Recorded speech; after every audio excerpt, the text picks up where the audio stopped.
หาเนาะก็เฮ็ดภารกิจแบบ ประชุม นี้ กันเนาะ เพื่อหาคนเข้าร่วมกิจกรรมของบริษัทนะครับมันมีหน้าที่เฮ็ดเวลาจัดความจัดเกิดเขามาร่วมประชุมเนาะมันเป็นกิจกรรมของบริษัทแล้วสิบ้างแผนงานร่วมกันแต่ว่าเฮาบัดยามสิไปงานก็จังใส่ชุดไปโลดนะจังใส่ไปหยังวะใส่ไปอวดหมู่ซื่อๆมันต้องเฮ็ดเวียกมันต้องมีเวียกเฮ็ดเอาจะเป็นห่วงงานบุญหลายเพราะว่าบุญมันหลายจนห่วงแต่งานบุญโอ้ยแบบงานบุญศาสนาเวทีบ่ต้องบอกนะเซิร์นออกไปเลยว่ามันนุกปีคักดิเซิร์นออกไปเลยว่าโอ้คักแห้งบัดเรียกบริษัทบัดเป็นกรรมการบัดบ่อยากหน้าใครอายุบ่ใส่ชุดกรรมการไปโฟนหน้าเวทีเนาะกันแบบนั้นโอ้ยคักแล้วเราเงินเขาซื้อเองบัดนี้พร้อมแล้วเนาะ ที่เราพี่เราโผล่ต้องเอาทีมเบิร์ดกันแล้วใส่บ่ได้ถึงมาบอกกันเลยเชิญท่านประธานเลยครับโอเคทดสอบแบบเด้อเอาคอร์สเป็นยังไงเนาะยันไปนำเลยเมื่อกี้คอร์สปืนต่อเป็นบ่ปืนต่อตอนนี้เขาสิมาบอกแล้วแต่เนาะเพราะว่าเขาสิเตรียมงานแล้วก็สมมุติมีเวลาเพราะเขาพยายามตื่นมากเตรียมไปใส่กล่องไม่เกินปกติ3 วันกลับมากอ่ะ13 14ก็ขาดเราเรียกว่าตรงนั้นร่วมกันมันเดี๋ยวก่อนนะร่วมกับซอมบี้กันเลยเรื่องนั้นซอมบี้เพราะว่าตัดชื่อนิสัยเขาไปเบียดเลยเขาจะพูดโซนคนผู้อยู่บนจักดอกมันเดือดของเจ้าเนาะมันเดือดของเขาเอาไปที่เกี่ยวกับบริษัทอีกเอ้ยมากเวียคนเวียเพื่อนมันก็มีเป็นอันเพื่อนเป็นของผมอีกเราถ้าเราอยากบริษัทเท่าเนี่ยแต่ว่าขยันสีไปจากที่วัดป่าคนติอยากง่ายบริษัทเสียเวลามีบาทมีเพื่อนมากแล้วพี่อยากเกิดขึ้นพัฒนาแต่คลองกับผมนี่มันพวกอยากใหญ่วิ่งเขาเดินได้อยากให้เขาหย่อมันเหมาะสมนะคิดว่าเขาใหญ่มันสมควรใหญ่เลยยังไงเขียนเนาะแล้วเขาเปิดตัวนี้ทันเพราะว่าก็คือของบริษัทมันนี่เนาะสำคัญคือให้เข้าใจนโยบายบริษัทก็คือเขาพยายามให้มันเฮ็ดแบบทุกคนที่แบบทุกห้องเนี่ยให้บริษัทแบบทุกห้องเขาบริษัทแบบง่ายๆแต่เขาขายของขายผู้ซื้อคุณผู้ซื้อบ่ขายให้แล้วก็จบสบายวันนี้สบายใจเดี๋ยวก็ต้องไปสนใจเราอยากเห็นธุรกิจมา18 ปีพวกเขาไปขึ้นภายในท่านขึ้นน้ำข้นเบิร์ดปวดหัวแล้วต่อไปมันเป็นเรื่องของเขาเรื่องของเขาคือเขาต่อเพจได้มันโปรเห็นเขาเพจนี่จะของธุรกิจเขาลูกค้าเขาบอกขายลูกค้าคนหนึ่งเอามันเบิร์ดก็จบเงินเบิร์ดมันโมบักดีอันน่ะเขามีธุรกิจหรือครับก็ต้องสนใจตัวนั้นเนาะเขาเพิ่งทัดผมจะเดินตามนโยบายแผนงานเนาะของเขาไปจอดกับตอนนี้คือเก่า8 9ไปอยู่นี่เนาะมือหนีไปแหละวันที่10 12ผมจะอยู่วงละมา14 16นี่แหละมันไกลๆนี่นะเขาตกลงมา14 ถึง 16นี่เนาะเวอร์พิจีครั้งที่หาเทวิสันไตแล้วก็19 ถึง 11นี่ตามแผนก็คือลงรองงานเนาะเดี๋ยวจะเข้ามาแผนอีกทีนึงวันใดแล้วก็22 ถึง 16ก็เขาจะอยู่สารวัตรต่อเนาะแล้วก็29 30ก็คือ BP Execution Meeting เนาะอันนี้แม่นเฉพาะผู้นำนิวสตาร์เมื่อนี้เขาจะแจ้งเรื่องเล่าตัวนี้เจ้าซื้อเนาะเจ้าซื้อนิวสตาร์ไว้เพราะว่าเสด็จเตียมตัวบอสใหญ่ชาวที่งานประเทศไทยมา10 คนมาพร้อมกันมีประชุมอยู่นี่เอาแต่นิวสตาร์มาประชุมโปรแมนบ่ต้องมาอันนั้นก็หมายผมมากก็ไม่มีอย่างดอกนะคือเอาแต่คนเหมาะสมเองงานเหมาะสมต่อไปนี่เขาจะเช็คเนี่ยกับบริหารหน่อยลูกไปอยู่ที่กับคณะอาจารย์ของบริษัทบอกก่อนนับมือเลยมาจะนำทรัพย์ในการเฮ็ดกันหน่อยลูกเรื่อยๆแต่เขาจะมีประชุมกับคณะบริหารอย่างเดียวส่วนที่เรื่องของบริหารเฮ็ดต่อคาดว่าคณะที่เฮ็ดบ่ได้ตัดออกไปบ่เหมาะสมมักสืบกินมักขายกับขายเรื่องของเจ้าเองแต่เรื่องบริษัทต้องบ่ให้มาโวดวายกันคู่มือที่เขาเปิดมาก่อนตั้งแต่ปีกายมากคือเขาให้โอกาสคนทุกคนแล้วเพื่อนสุดท้ายมาคนเฮาเนี่ยเขาชื่อว่าแล้วเนาะนอนมันก็คือนอนนะก็มักคิดซี่เป็นตัวของหน้าจะใช้เป็นเทวดาบุได้ไงไปเห็นเทวดาเป็นอย่าเป็นคือเขาอย่าเป็นเขาขี้อ่ะคนไหนไปยุ่งพุ่งเทวดาหากใครคิดว่าเป็นนอนนะจ๊ะมันเป็นทั้งสัตว์คนนะฉะนั้นเขาต้องเบงกันแหละว่าไพ่ควรถูกไพ่คอมเมนต์ว่าเขาถือโตเด้มันบ่เหมาะสมที่เขาไก่เขาแบบขั้นคาดเขาบอกกันนึงนะเขาก็เลยสิเบงขันมาว่าแต่ละขันมันสิเบงกันแต่ไกลนี่คือล้างไม้แต่ละสัตว์นี่จะเป็นแบบนั้นนะเนาะ เอาเพิ่มเป้าหมายค่ะเป้าหมายของเรานี่อันนั้นคือต้องชัดเจนเนาะก็คือเขาจะแจกทุกๆรอบนี่รอบนี้เนี่ยเนาะว่ารอบนี้หาอันดับเด้อมีอะไรสูงสุดมาครบก็เหมือนมาครบเป็นบ่หายเลยที่หนึ่งมันนี่แม่นทางครับผมมีแสงทองเป็นตัวไส้ตัวมือเป็นเนี่ยมาบอกนี่บานเลยใช้รางวัลคนนี้คนแรกเลยไอ้ผมมาถ้าถิ่นเลยเรื่อยๆบอกก่อนโค้ดเขาบอกเอาพวกมันนะไม่ว่าเฮ็ดหลอกหาก็ค่อยว่ากันไปผู้ที่สองนี่แม่นทางพวกแก้วกับผู้เจริญมากอยู่ก่อนเขาถามเลยว่าผู้ที่สามมันนั่งเตรียมท่อนซีรีโวมากกว่านี่โอ้มาถามไปเรื่อยๆหรอกที่สามกับที่สี่แม่นใช้ปลาดาวพวกประกันบริมาเป็นบริได้เรื่อยๆตามนั้นผู้ที่หาแม่งนั่งแต้มแก้วอันตาต้องเลยประเดี๋ยวมีคนว่าที่อันดับเราเนาะที่อันดับได้นี่ไม่ว่ารอบตัวนี้เนาะรอบตัวนี้กับรอบวันที่10กับรอบวันที่20เบอร์ว่าข้างนอกยังอยู่ในอันดับตัวไหนเขาชนะมา10 คนมันเป็นนิวสตาร์พิเศษเลยท่านเด้อฉะนั้นอย่าขาดได้ถ้าเป็นนิวสตาร์พิเศษเพราะว่าจะเอาทัดนั้นมาหักเสือนิวสตาร์จะไปหมอบให้ด้วยน้ำซับดีนะแล้วโมเมนต์น้ำซับมันเป็นวันที่10 ปลายเนาะแล้วก็จะมาหมอบอยู่นี่ซะจนถึงเรือแล้วก็สิตอนบอสมาสิซึ่งแต่คนที่ได้10 อันดับนี่ที่ใดนะเขาก็มองก็บอสฉะนั้นไพ่จะได้เขาประจักษ์เอาเห็นตัวเองเรื่อยๆเด้อเพราะว่าเจ้ามองก็บอสมีคนไทยอีก10 คนเขาจะบอกแล้วเอามาตามหน้าตาถ้าได้เกิดว่ามันไม่ได้คืนนี้เขาฉีดได้ตลอดไปหรือเปล่าตอนแรกๆเห็นว่าเปิดก็เท่ายางปวดเลยแต่คนที่1ที่2เนี่ยมันไม่ได้ง่ายนะท่านตัวนี้จากผังเลยเขาจะว่าแค่หัวเรือผังแต่ก็ไม่ได้เนาะแล้วมาแข่งซาไปจนทั่วถูกนัดออกบ่หายมาแข่งกับเขาเนาะเสียหายแต่กรรมการแข่งลงมากับข้างล่างเข้าใจป่ะธนาคารล่างกับโมเมนต์ซัมซิกใหม่เขามาเมื่อนี้คือบอกเลยพอสุดท้ายไปคุยกับเบียดลง3 ผัวลงเอาผันเบียดคือว่าเดี๋ยวที่1เอาเลยสมุดเป็นบ่มีเลยเพราะว่าจะบ่มีนักเรียนคนบ่มีเนี่ยเข้าใจเนาะไปเนาะฉะนั้นเขาเอาขึ้นเฉพาะคนที่เป็นนักเรียนบ่มีเท่านั้นผมเป็นน้ำมาใหม่ๆก็ขึ้นเขาบ่เอาเรื่อยๆเขาบ่ได้เอาคนใดมาจังซั่นนะไม่ได้ไปบอกเขาเครียดว่าซั่นเครียดเพราะเป็นเขาบ่บอกเขาจะบอกว่าทุกอันแต่เฮาบ่ยอมเข้าใจไม่บอกเขาจะบอกจักสิเอายังพร้อมตรงนะใช่ป่ะถ้าเขาจะบอกว่าตรงนี่บ่แม่นแหละนะเขาจะตรงเป๊ะเลยต้องเครียดมันขาดนะฉะนั้นบ่หายมีซื้อนี่ทำไปบ่ได้แค่เท่าขึ้นได้ซื้อนี่บ่ได้โอเคเนาะอันนี้คือหาอันดับหาเบิ่งวันที่10รอวันที่10อีกวันที่10ปลายเขาเฮ็ดแหละว่าผู้ได้สิทธิอันดับกับผู้นี้แล้วสลองอยู่น้ำซับเลยเนาะสลองอยู่น้ำซับเลยเนาะ14 15เนาะสลองอยู่น้ำซับเดียวพันที่อันดับเด้อก็เบิ่งตัวเองท่านนี่เดี๋ยวนี้เขาก็ไปจับได้เด้อคือก็ได้ผ่านที่มันออกในระบบออกโอเคเนาะท้ายสิทธิอันดับหอบอีกครับรางวัลต่างๆพิเศษอยู่ที่น้ำซับต่ออันนี้คือโอเคเนาะไปมาเบิ่งตัวนี้ท่านอันนี้เป็นท่องเที่ยวอีสานใต้เนาะก็คืองานที่เขาจัดกันเขาจะเอาหูขึ้นนี่นะมันหูขึ้นนี่มันต้องมีสัมพันธ์ก็คือว่า1มาก็คือคณะกรรมการเนาะ2มาก็คือคนที่เอาทีมงานไปห่วงกรรมการมีแต่หนาซื่อบ่มียังไม่ได้เข้ากับบ่ขึ้นได้เนาะเอาขึ้นไปเฮ็ดอีหยังเนาะขนาดเอามาเกรนยังบ่มีประโยชน์เนี่ยเป็นอันนี้เดี๋ยวทำเป็นเรื่องที่เขาใจบอกเขาจะส่งต่อทำเรื่อยๆแล้วทำสิหูว่ามันเป็นยังไงไอ้เขาไปเจ้าเซเลมี่ก็ลงพงที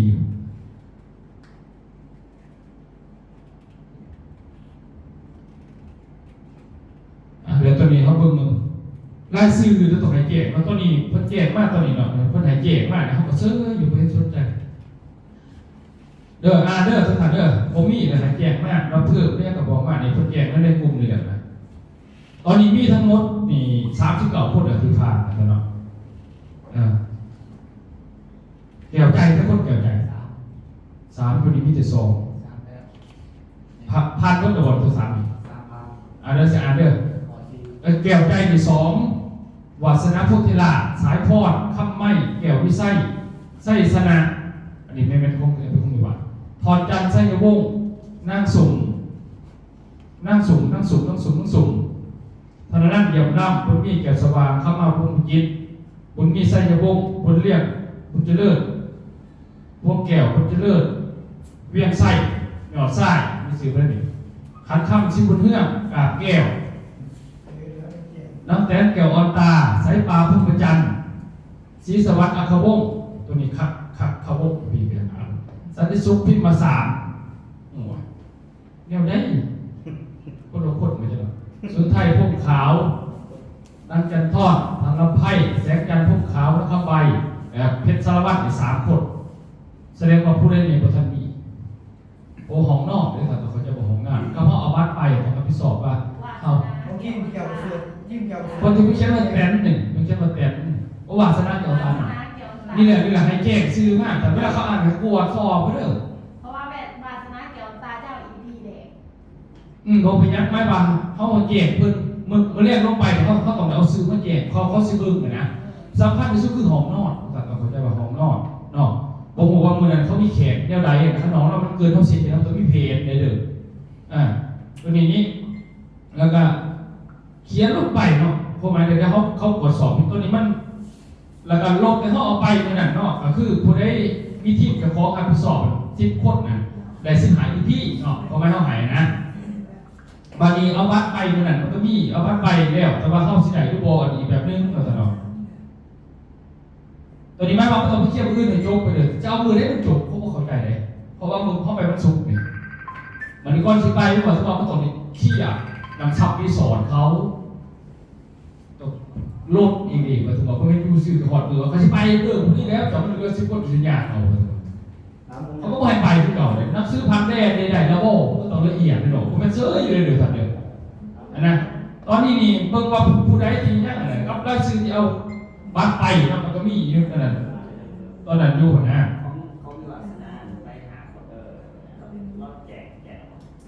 นี่แหละไม่มีซื้อหนีอยู่พวกมึงกัน แต่ นี่ ว่า ไม่ เขา ซื้อ เป็นแก้วเสือเขาได้แจก10 คนครับตัวนี้ ของอาจารย์10 คนต่างหากเนาะ แม่ครับต่างหากคุณ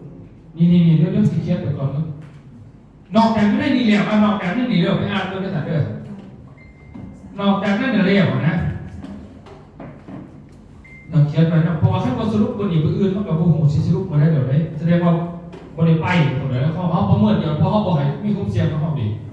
หูนี้กันเดี๋ยวเขาเลือกคนที่พวกพันตัดตัวนี้เท่านั้นคันพวกพันเดี๋ยวตัดวัดบัวหายไม่ดูแน่ฮะบัวเป็นอายเขาหรอกบัวหายเขาสักพักบัวเป็นพี่น้องไม่ทุกคนกันเลยดีกันดีมาลายชัวร์จะบาดนึงคือจะบัวเป็นยังไงเอานั่นบัวได้ก่อนอันนั้นแก้วใจเป็นรองงาม1 คนเป็นบอกชื่อเนี่ยแสงจันทร์เนาะแสงจันทร์นามสกุลเนี่ยโอ้สุเซมีอย่างนั้นนี่เนาะเรียกว่า2อันนั้นเพชรแก้วประเสริฐนี่ แก้วซื้อย่าง2 คนซื้อจะไหน เพราะว่ามันมี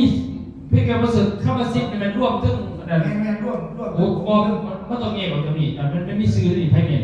บุญมีกับสว่างมีเหลี่ยมอาจารย์ธนัทมีเหลี่ยม 8 สีสวรรค์นี่ ที่สวัสดิ์ที่สวัสดิ์เป็นที่เป็นโมเมนต์บอกนั่นแหละเขาต้องไปแย่ก็ได้เลยเขาบอกสิ่งก็ได้แต่เราเข้าใจ เป็นว่าย่างมี ร่วมกันส่วนตัวได้อย่าบอกให้หนีนะผิดกฎหมายเลยกฎหมายบริษัท ได้1ยาสนะ2 เดี๋ยวผมเขียนรายชื่อให้ ที่สวรรค์มีแล้วนะนี่เขาพวกนี้เขามีอยู่นี่ไม่มีสื่อนี่อันดับที่30ไปดิ แต่ว่าเขาได้ตู้นึงแต่ว่าเดี๋ยวมือนี่นะผมจะแจกว่ามีไผเนี่ย10 คนซื้อยังเนี่ย ก็แล้วเจ้าปัจจุบันวงประเสริฐเนาะเกี่ยวกับเมืองเนาะแม่มันตกดึงมาสินะเขาสิเฝ้าเพราะว่ามื้ออื่นเขาสิโทรแล้วก็จองรถตู้ให้เจ้าของแกนั่งรถตู้หันหาให้เพิ่มมันครบเข้ามานะพอให้ไปหาเองเนี่ยเป็นบริษัทให้เข้าใจว่าบ่แม่นส่วนตัวเฮานะเข้ามาน่ะให้บริษัทหามาแล้วเขาก็จะคอยว่ากันชาวคันใดนะเนาะต่อไปเองจักหรือว่าเฮาจักไปนะหากมันเป็นบริษัทรับผิดชอบตัวนี้ให้บริษัทโอเคเนาะแสดงว่าจักคนที่แจ้งโลกรายชื่อไปแล้วตอนนี้2 คนมีอยู่ในแล้วเอาจักคนอาจารย์นั้น10บ่10กับเพชรแก้วประเสริฐเนาะยังเหลือ8เนาะ8เนาะ7บ่ใส่ปากมีอยู่ที่นี่มีแล้วเนาะโอเคเอา7เอา7 8 9 48มีทีมได้เนี่ยที่เอาปัดไปเนาะแม่นให้ประสานงานโดยเฉพาะเลยนะวาสนาเนาะวาสนาเกี่ยวกับตาเดี๋ยวสิตาม ไม่ว่า าวตรงนี้ ชนะคนตลาดว่าชนะเกี่ยวอันตรา เดี๋ยวเราคือปอดก็คือปอดไม่ใช่ไหน ชนะหน่อยชนะยัย วาสนาแก่วันตาเอาเดี๋ยวแต่เดี๋ยวแรกจะไหนเข้าไรถึงไหนละเอียดนะเขียนชื่อหนีที่ไหนที่มาแยกกระโดดสินะมันเสียละเอียดตัวนี้แสดงว่าของเพชรเรางามอีกทั้งหมดมี3หรือเปล่ามี3เลยมีเจ้ามีเนี่ยกับมีคนอีกก็ ในโลกเข้าไปอ่านล่างเข้าไป โอเคแต่ว่าแน่นอนเนาะมีแต่ว่าเอกสารต่างๆกันภาษาภาษาซุปเปอร์ตัวไหนฮะทีมงานไอ้พวกนี่ครบป่ะ มือแจกเดี๋ยว ปืนเนาะโอเคอ่ะ มันเขาสองบาท โอเคเอาวันนี้เด้อถามเอาใบนี่เด้อคูปองเด้อใบคูปองขึ้น100คะแนนแต่สามารถที่จะมีใบคูปอง1ใบแล้วเราพิมพ์จะเขาสื่อของนี่ยังก็แล้วแต่นะตัวนี้มันก็ไปจับแล้วกันดูผลเด้อซื้อมันนี่มืออื่นจะตามไล่อยู่ไหนมันเลยเนาะโอเคเนาะแต่เนาะ อันเนี้ยแจกขอแจกซื้อ เอามา ทำภูมิ พอผมมีผมซื้อนี่ โบราณนี่ เฮ้ผมมีบ่เอาครับผมมีพวกเบิ่งจะของเองเด้อผมข้าพเจ้าก็บ่ฮู้ได้บ่ได้เบิ่งตำหนิครับภูมิครับภูมิบ่มีแต่คำมาเนาะดีแล้วนี่เขาเขียนไม่ว่าละซื้อตัวนี้เป็นละซื้อที่เขาผ่านโปรเร็วแล้วกันเขาไม่ผ่านโปรเร็วมันเขาสิมีซื้อได้นี่39คนนี้ที่ว่าผ่านโปรมาแล้วที่ว่าให้แจ้งซื้อบ่แม่นว่าบ่ได้ไปเลยไม่ว่าเขาบ่ทันผ่านโปรเขาบ่ทันซื้อกาแฟหรือบ่ทันซื้อเขาบ่ทันจ่ายบัตรนะเขามาเห็นนะ ส่วนเพิ่มหรือเป็นว่ามืออื่นเที่ยงอะไรเงี้ย นะครับภูมิแสนทอดตัวอื่นเลยบอกมันจะนี่บอก มันแน่แบบว่าเขาก็ท่านว่าสิให้คำตอบว่าไปหรือบ่ไปมืออื่นนี่สิเที่ยง เอาอื่นเนาะโอเคงั้นจบตัวนี้โอเคไม่ว่าสำคัญที่สุดคือรถของนอนอะไรครับของนอนอีกท่านมันหน่วยมันหักได้สำหรับเองมันไม่ได้หา10-60คนเลยนะวันนี้เขามันเกินสุวรรณถามมันเกินเขาก็เสด็จเอาตัวปัตตาอาเซียนเขาไปจองก่อนวันนี้เขาเอารถไปของรถคนกันอีกไหนโมเมนต์ว่าเขาสีอันนั้นนะว่าอันนี้เขาเห็นเต็มที่ว่าซาซอยกันนะไม่อยากรอบกันสู้แล้วก็ไปแล้วก็ไปอยู่กับซอยกันคนเราไปหมดเลยนะโอเคเนาะตอนนี้เอาก่อนเนาะสรุปว่ามืออื่นเนาะอื่นโอเคอันนี้ตัวจับรางวัลเนี่ยเขาได้เนาะ100คะแนนไม่ได้1คูปองจะต้องถามในเคาน์เตอร์เด้อบ่ต้องถามประธานให้ประธานไม่รู้2ใบได้ไปไทย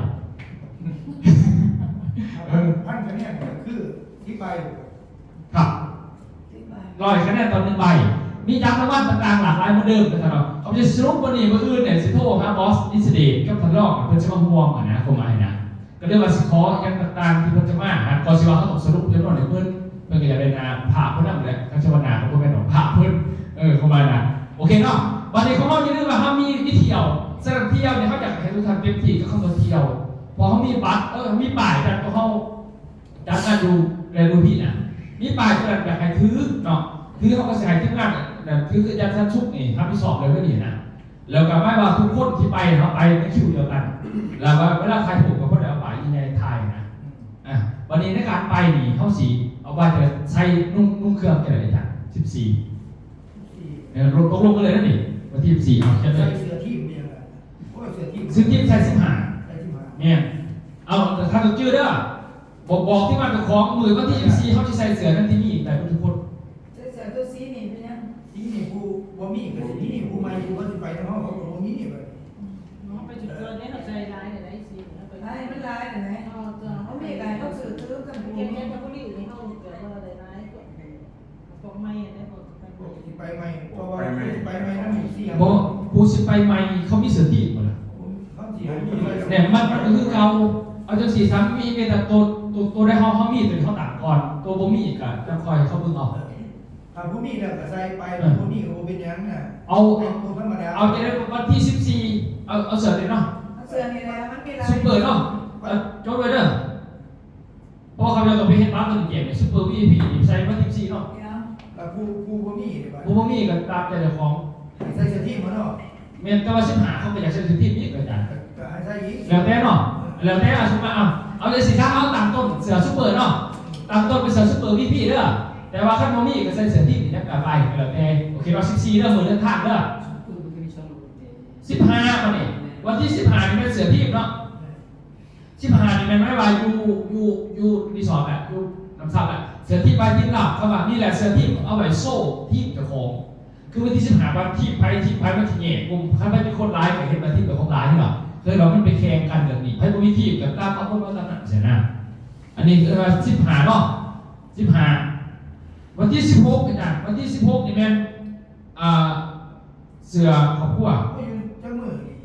เอากับ14 1514 15 16ก็ ที่มาที่6บ่ เอา14ไปเที่ยว16 ที่13บ่ 13มันนอนดูดีตื่นไปถึงวันเสาร์13มันประหัตอาจารย์ 13มันเป็น เอาเบิ่งรักฐานกันเอาจะยกเบิ่งกัน เบิ่ง สามมาบาทห้า14มันสูง แม่นบ่ เอาดีๆเลยจนลืมมือลืมบัตรไม่ลืมก็คือจะนั่งลืมมันคือผมว่าเกิด เขาลงแรงลงแรง อ๋อนี่อาจารย์13วันประหัต14วันศุกร์15เสาร์16เที่ยงเข้าไป14ตอนเช้า14ตอนเช้าหล่อมุน8โมงเช้าเนาะไม่บอก เดี๋ยวกูฟัง โอเคเนาะโอเคเอาเสือดูก่อนเดี๋ยวจะสอนลองมันจะพุ่งยังไงอ่ะมือทมิดนี่แมน14ใส่เสือซุปเปอร์วีพีจื้อเนาะแบบนี้เนาะตัวนี้เนาะอันนี้เด้อนี่เด้อ เสือที่บัว นี่เป็นแบบอาจารย์พูดสอนใส่เนี่ย อันนี้ละสีบัวกับซุปเปอร์วีพี โอเคเนาะตัวนี้เนาะ10ตัวนี้10บวกตัวนี้แหละ14ตัวนี้บางทีไปเที่ยววัดมือตัวนี้ละวัดมือไปใส่แน่เดี๋ยวสิบอกจังหน่อยเอาตัวนี้ก่อน15นี่มันทีมไปทีมลาบให้ดอกโพลิโซที่ไปคล้องกันนะเดี๋ยวมีที่ไปคล้องกับไซที่ไปคล้องนะวันเห็นว่าที่ไปถึง15มือเนาะเสือที่ไปที่แบบ16คือแม่นเสือสมาคมเนี่ยสมาคมพี่1 2 5นี่คำถามคือปัญหาเขาบ่มีเด้บ่มีกันแล้วจะใส่แบบได้ก็บอกกันที่บ่นี่ก็แต่เพื่อเขาเห็นว่าสมาคมมันเป็นหยังเพราะว่ามือวันที่16คือแม่นมือเขาบ่ถึงสมาคมเขาต้องเข้าใจกับสมาคมเราผู้บริหารก็ใช้สูตรทับเอานะโอเคเนาะอันนี้คือโอเคแล้วแต่เนาะอันนี้พับว่าอยากให้ใส่น้ำเขาเหี้ยเนี่ยสมมติไปตัดแต่ว่าเป็นอย่างนี่มือนี่ก็สิโลกกันตัวนี้เข้าใจน้ำเลยเป็นเอกสารนี่โอเคมีคำถามว่าตัวนี้ก่อนเอาเป็นยอดไป เสือซักก้นนี่กูได้พอมีกับโกโก้ใส่ได้ เมียนที่บอกให้พวกนี้เขาท่านใส่เฮ็ดปูได้กลับมาเนี่ยเขาสมคบ เขา กับ เขา คอย ตั้งแต่เขาสมัคร เขาท่านเขาสมคบให้เขาสมคบเป็นอย่างนี้ เพราะว่าปล่อยไปยังไม่ทันมี เดี๋ยวแสดงว่าจะเขาได้อย่างยัง เขาแล้ว เขาแล้วบอก เขาแล้วจะว่าตอนนั้น ถ้าเขาแล้วก็ต้องไปซื้อน้ำเคาน์เตอร์เขา ตอนนั้นเสียว่ามี เอาไงสักขั้นทีมงานเขาบอกก็ได้ซื้อก่อนก็ไปซื้อรถบักกันมาจะก็ต้องซื้อพอเข้าใจเขาก็ซื้อก็เอาเลยเขาจะบอกว่าไงนะเขาจะได้กระสิไปอยู่แล้วก็ซื้อก่อนหรือว่าเป็นอย่างเด้อครับถ้ามันมีขนาดก็ซื้อก่อน สื่อดีๆเลยสื่อทั้ง โอเคเนาะท่านเนาะเสียสัพพะโอเคเนาะคราวนี้บัดที่นี่ว่าส่วนบริหารก่อนนี่มือทับยึดนี่แม่นเขาใช้สูตรบริหารในสิเด้อนี่ใช้ที่สิกันบริหารกรรมการแบบปกติเนาะกรรมการเนาะปกติกรรมการปกติบริหารปกติบัดมือที่2ไม่ว่าคณะบริหารที่จะรับสูตรอาจารย์นะไม่ได้ใช้สูตรอาจารย์ด้วยใช้สูตรเรื่องไทยต้องต้องใช้เสริมพวกของเขาเพราะว่าผมต้องการผ่ามือที่2เพราะว่าคนนี้มาถ่ายแต่ละคนดิ แสดงว่าเสืออันผู้บริหารนี่สิบหมอกกันที่15 เสื้อคณะอาจารย์นะ ใส่กันที่16 ไม่เห็นครับผมอาจารย์ไปเวรหรอบอก เนี่ย ไปหาไหน ครับ ไปแจ้งคณะเขาบอกเขาบอกโอเคแล้วดิ โอเค จำเรื่องพักตัวเล่าดีเฮ็ดได้ดีเลยรอบนี้ให้เชียร์ครับพวกเราโอเคเนาะเข้าใจเลยเนาะแสดงว่าทักเข้าใจเนาะกรรมการมือที่2กรรมการกับใช้เสือสมคบแต่ว่าเสือสูทับก็ได้เนาะตัวพยานเนาะอยากให้เป็นภาพตัวนี้ขึ้นมาก่อนโอเคว่าตัวนี้เคลียร์เนาะเคลียร์แล้วดิโอเคเอาเคลียร์แล้วเนาะเคลียร์แล้วไปวันนี้น้ำมือที่ไม่ไปเที่ยวทุกท่านเอามือไปเที่ยวกันไปเที่ยวเนาะไปเที่ยวทุกทิศเนี่ยเขามุ่งหน้าลองรถจะมุ่งอาจารย์นั่น8 โมง 8 โมงครับลอง8 โมง ลองรถ8 โมงเนาะ8 โมง3 เดือนหมดเด้อมือนั้นมือที่ไม่ได้วัดมือเด้อเขาสิไปอนันตลีนก่อนหมายความว่าบางคนก็กินเขากินน้ำเขาก็ดูแลเจ้าของเองอยู่แล้วมันคือบริญญาณพวกนี้อนันตลีนบอกก่อนว่าเขาไปนี่เข้าหันเป็นต้องได้ลงทะเบียนคนละ80 บาทด้วยบอกก่อนบอกเป็นเสียเงินถึงเขาไหนไม่ว่าจะเคาน์เตอร์ลงปึ๊บเลยเอา80 บาทเลยนะมันเป็นคาเฟ่แล้วเขาจะไปแลกเอาอาหารเข้าใจป่ะ หมายถึงคูปองแรก แม่เป็นคูปองแลกอาหารแลกกาแฟเขาจะบอกเขาเราอย่างนั้นเข้าใจเนาะ แสดงว่ามันอยู่ในนี่แหละเขาไปในนี่ค่าเนี่ยกินรุ่นได้80 บาทเนี่ยแบบเขาจะไปคาเฟ่เครื่องบินได้หรอคนละ200นะ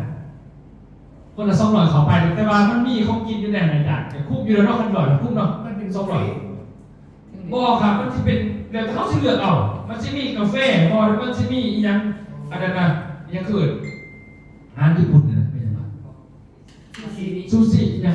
คือนั้นมันมีต่างหากแต่ว่าราคามันซื้อกันประมาณ200อะไรจ้ะเข้ามาแล้วก็ซื้อก็ว่าอะไรแต่คือเอางานเขาไปนี่ปึ๊บนี่แม่นเดี๋ยวไปนี่ไปลักษณะทั่ววิธีนะแต่เพราะว่ารถให้รถเราเดินจะมาบอกรถให้เราจะมาแหวนรุ่นจะบอกรุ่นจบก่อนตัวนี้เนาะเขาเลยเนาะ80 บาทก็กินอยู่ในนั้นแล้วจะเข้าเนาะตัวนี้มันนี่ทุกท่านเขาไปนี่ก่อนเลี้ยวออกจากนี่แล้วปั๊บเขาอยากจะสิพิมพ์มืออื่นในสิพิมพ์กำหนดการมาหายอย่างมาลงกันก่อนตัวนี้เป็นถ่ายรูปพยายามลง Facebook พยายามนะครับเอาถ่ายรูปให้มันขายได้อย่าจะถ่ายรูปแบบขายไม่ได้ถ่ายรูปแบบมันโชว์แต่เขามาจะเป็นเที่ยวกับบริษัทพับโอ้เล่าทำมาถ้ามันเป็นภาพเลยนะกันที่นี่ทีมงานเราจะสั้นสุดจะสั้นเยี่ยมเป็นสุดท้ายหายพี่ดอกมาถึงแต่ว่าเราเพิ่งจะคล้องนะเพราะว่าเขาพเจ้านะยันบริไปน้ำไม่ใช่คือบริไปน้ำพอเขาจะต้องเอาเครื่องเอาของไปผลิตไปอุบลเขาจะต้องไปเอาสูตรบริหารไปน้ำผลิตบริษัทด้วยทุกอย่างไปเอาสูตรบริหารแล้วก็กลับมาเอาป่ายเอายันไปลูกเหมือนน้ำซับดิทุกอย่างต้องผิดยันเก็บรถตู้ไม่ว่าเครื่องมันจะเต็มพวกนี้อยู่แล้วนะแล้วทุกท่านต้องไปจัดการกันเองพาทุกงานดูแลเจ้าของนะยันออกจากตัวนี้แล้วเนาะให้ไปคุ้มเกี่ยวกันเอาไงมันคือออกกันไปวัดคุ้มเกี่ยวอยู่ครับผู้อยู่ทั้งผู้หลังจากแล้วอาจารย์คุยเขาจะคุยกับรถว่ามันมีอย่างออกหอบที่ท่านที่เข้าไปนะตัวนี้แล้วแต่คณะเขาร่วมกันนะมันก็มีหลายอาจารย์มันมีหลายท่านเนาะแต่ว่าอันนั้นออกหอบท่านอยากให้ไปอาจารย์เพราะว่าจะแค่เขาที่เขาคุ้มเกี่ยวเราที่เอาเส้นตะการเหมือนแล้วแต่อาจารย์เอาขนาดซึ่งว่าเขาร่วมกันนี่นะเพราะแนะนำว่ามันเขาจะร่วมกันว่าเขาจะไปใส่อยากให้เขาร่วมกันเองเดี๋ยวเข้ามาเอาตัวอย่างเข้าไปนะเพราะว่าถ้าเขาไปคุ้มเกี่ยวสถานที่แรกมันจะไปส่วนกลางนี่ก่อนไปอันนั้นก็ลิ้นมันอยู่อาจารย์เลื่อยพัทยาหน่อยไปแล้วมันนี่เลื่อยไปเขาที่วุ้นอ่ะเบื้องชายกันมันนี่มันขายเขาไปนิดเดียวเขาอันนั้นก็ลิ้นแล้วบัดเท่าที่ไปคุ้มเกี่ยวเขาออกเส้นบุญบ่เส้นโอ้โค้งเขาขึ้นเลยกันแล้วแต่มันถึงออกตะการบุญแล้วบัดนี้ครับมันออกเส้นตะการเขาอันบุญหรือแต่บอกอาจารย์เป็นสิทุกคนทำเป็นเดียวเอาไปเนาะอาจารย์เนาะมันต้องเขาซีแดงนี่แล้วอันนี้บนทะเลเนาะนั่นอันนั้นทะเลเอาบอกครับอันนี้เป็นนั่นเครื่องชิ้นทอดนี่นะเข้าไปเนาะเลยมันมีอยู่นี่จะเข้าไปไหนอันนั้นทะเลอยู่นี่มันก็มาเคลื่อนที่ต่อเนี่ยเลยนี่มันออกมาครับเขาสมัครกลับขึ้นมานี่ก็ได้ครับไฟแดงเมนแดงก็แดงนะครับเขาดีใช่มือเขาดีมันขั้นไปนี่มันก่อนต้องพิบูลไปได้แบบนี้มันกระโคงว่าพิบูลโคงนี่คือเก่าต้องคอยมาดีกว่าเก็บแล้วเขาจังสิไปวัดตัวนี้ได้โอเควันนี้ของปู่ขาวเรื่องนี้ตอนนี้เขาก่อนเที่ยวก่อนเนาะเที่ยวก่อนเด้อเมื่อนั้นใน14วันที่14เขาไปบนเนินเนาะจุดแรกก็คือเขาจะไปอนันตรินออกจากอนันตรินไปปุ๊บเขาไปวัดภูเก็ตกันไปวัดภูเก็ตไม่ว่ามันจะเป็นจุดที่เขาจะตั้งต้นนะเพราะว่าอยู่เชื่อมมันจะอยู่ข้างบนภูเขาอยู่แนมเพชรเมืองหมดเลยแนมเพชรไม่หนักโค้งไม่หนักโซกซีหมดทุกอย่างเลยนะนี่คือวัดภูเก็ตชื่อวัดกันเลยค่ะวัดภูเก็ตพูดเลยขึ้นไปเราอาจารย์มานี่ตอนนี้เดี๋ยวผมอยากให้ว่าจุดตัวที่3นี่คำว่าโค้งเกี่ยมมันมีมองได้เป็นตาไปยังไงเขาลงกันแล้วก็เอาจุดไหนที่มันพ้นพองามอาจารย์ตัวนี้เป็นหายจากไหนลงกันมันกระไรอาจารย์อันนี้ที่ผมบอกมันจะมีวัดเมียนท่านวัดอาจารย์อย่างที่บอกนะอาจารย์ยังบอกไอ้ที่ว่าเขาขี่มาแต่พูดมันอยู่กับมือเขาช้อนเงินนะมันมีวัดพญาหนอกพญานาคต่างๆมันเป็นไรเลยโบครับพุ่งเกี่ยวนะเนี่ยลองหาตรงนี้นี่จริงๆอยู่คุ้งเจียวกะลาแบบนี้จ้ะนี่ไม่ว่าเดี๋ยววัดเจียวคุ้งเจียวครับวัดซีวีวัดผู้หยอดด้วยวัดป่าโดมวัดต่างๆนี่เขาจะไปไซส์แล้วก็ไปจ้ะโอเคเดี๋ยวเขาเอาลงกันหน่อยว่าตัวนี้เขาสรุปกันนะครับว่าไปไซส์พอเอาขนาดน้ำรถบัสนี่เขาชี้แจงว่าคนนั่งรถตู้ว่าใครไปไซส์มันนี่เนาะวันนี้ซีวันนี้ออกวันนี้เขาก็มันก็ไปไซส์หมดแล้ววันนี้เนาะไซส์ ตรงไปทางของไงนะจากของอาเซียนนะมันมีที่เขาขึ้นเรื่องเสียเรื่องพิบูลไปทั้งหมดนะเพราะที่นี่ของตัวเนี่ยมันต้องพัก เส้นนี้มันสิไปคุ้มเกียมไปคุ้มเกียมแล้วมันสิเข้าตาการนะครับเส้น ครับ มันสิไปตาการการแล้วมันจังสิเข้าพน้าคุณเด้ โอเค มันสิไปมันต้องเข้าพน้าแล้วมันสิไปเรื่องหน้าครับมันสิไปวัดตัวนี้แล้วโค้งลง ครับเป็นปณีไม้ว่าตอนแรกปั๊บเนาะจ้ะเนาะไม้ว่าตอนปลายตอนแรกก็แล้วแต่เนาะก็คือพญายามก็คือนะที่เราจะให้เขาคนใหม่เขาได้เห็นเนาะวัดนะภาษาน้องบัวเนาะน้องบัวตัวนี้ครับเดี๋ยวนี้คนใหม่เห็นแต่ว่าเห็นมาเข้าไปหรอกก่อนฝนมันตกผ่ามันบ่ได้รอบนี้จะให้เขาไปถ่ายรูป แต่ว่าก่อนสิเขาอุบลมันสิมีวัดหนึ่งครับวัดอันของหลวงพ่อบุญนี่ที่ผมพาเพิ่นไปว่ามันสิมีเรือแล้วมันง่ายๆครับ ไม่ได้ตอนนี้ก็ได้ มันเป็นเรือสำหรับขี่ขึ้นสวรรค์ประเด็นไปเป็นว่าผู้ใดอยากขึ้นสวรรค์นี่ไม่ขี่เรือลำนี้นะง่ายมีปล่อยผมว่า บอกกันแล้วแต่ร่วมกันมัดว่าตัวนี้ผมแค่รู้ขอให้แล้วเขาร่วมกันต่อให้นำบัตรนะ มันเป็นเสร็จไปมันตู้แล้ว ครับ มันเป็นเสร็จแล้ว แต่ว่าตัวภาษาทั้งตัวเนี่ยให้ได้ไปได้ยังนอนเนาะให้ได้ไปขั้นไปได้กันแล้วแต่กันนี่ขั้นไปได้แต่เข้ามาพุ่งท่านนะเพราะจะได้ยินเป็นสิ่งอะไรอย่างเห็น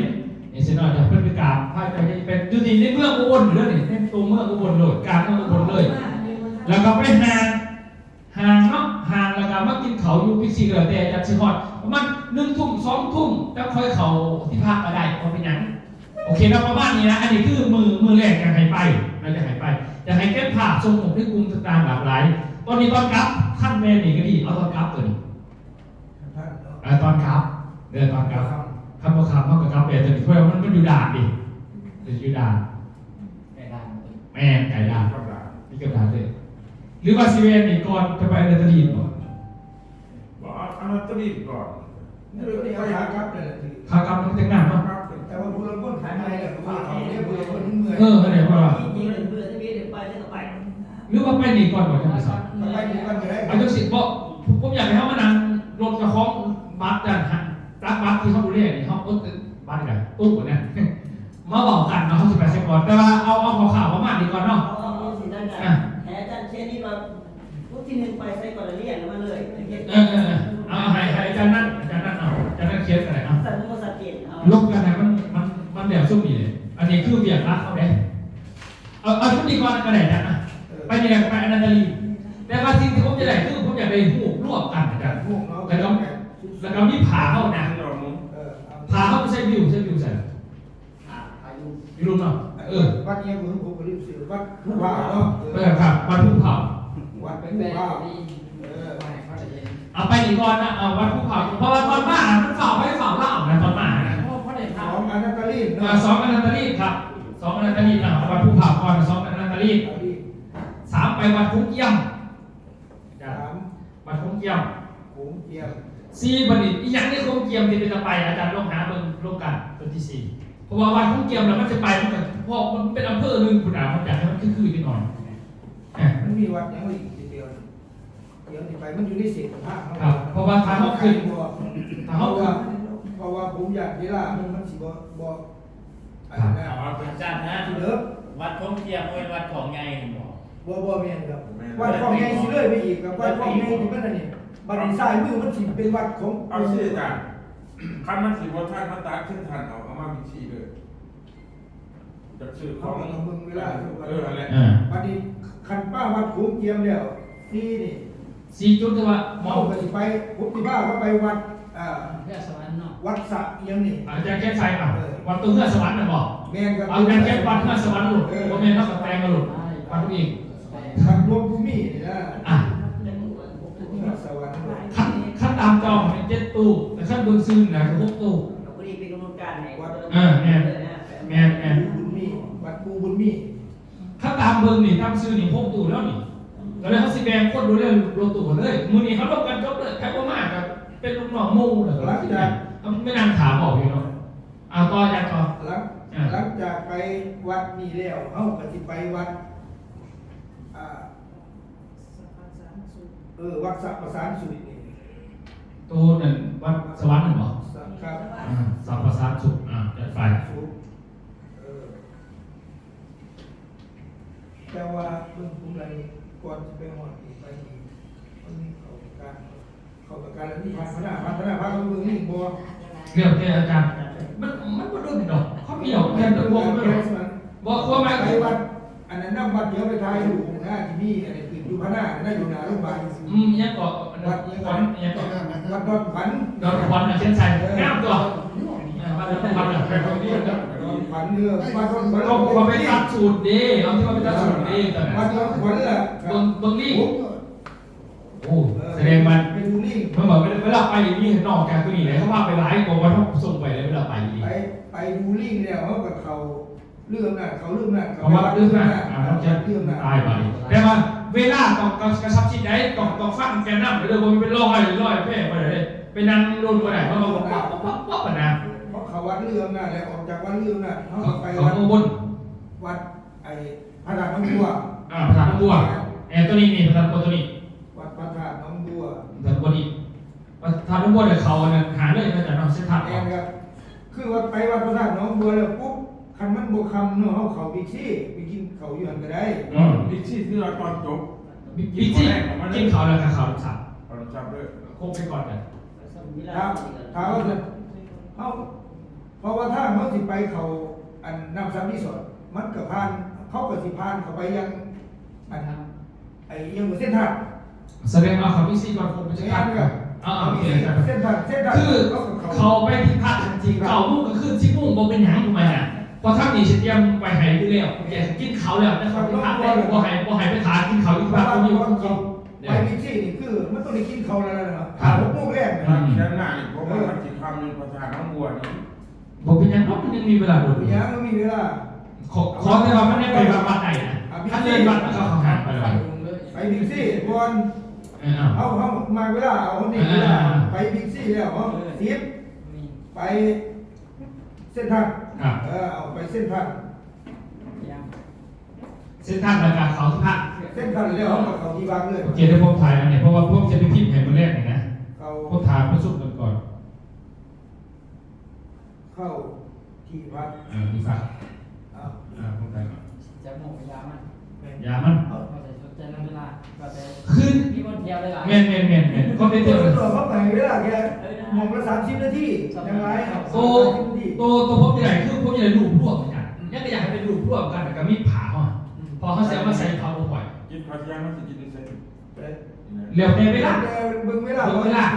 พอมาเข้าไปมันก็เหลือ ร้านขาเขาตุ่มลาบกลางทางไร ขอดได้ เดี๋ยวทำเวลาเนาะ โอเค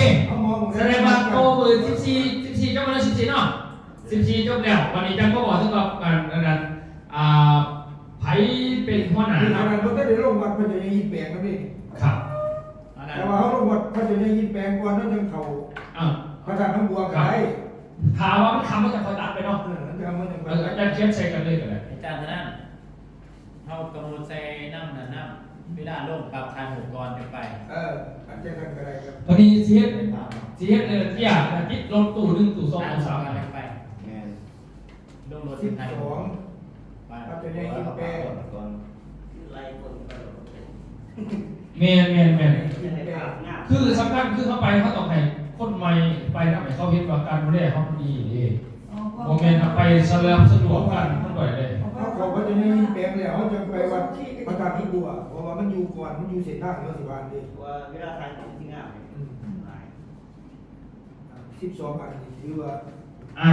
เย็ดปุ่น12 วัน วันนี้เขามาเบิกกันตามไอซีเนาะข้อหมายคือการที่นำผ่านรถตู้นี่มันประมาณว่า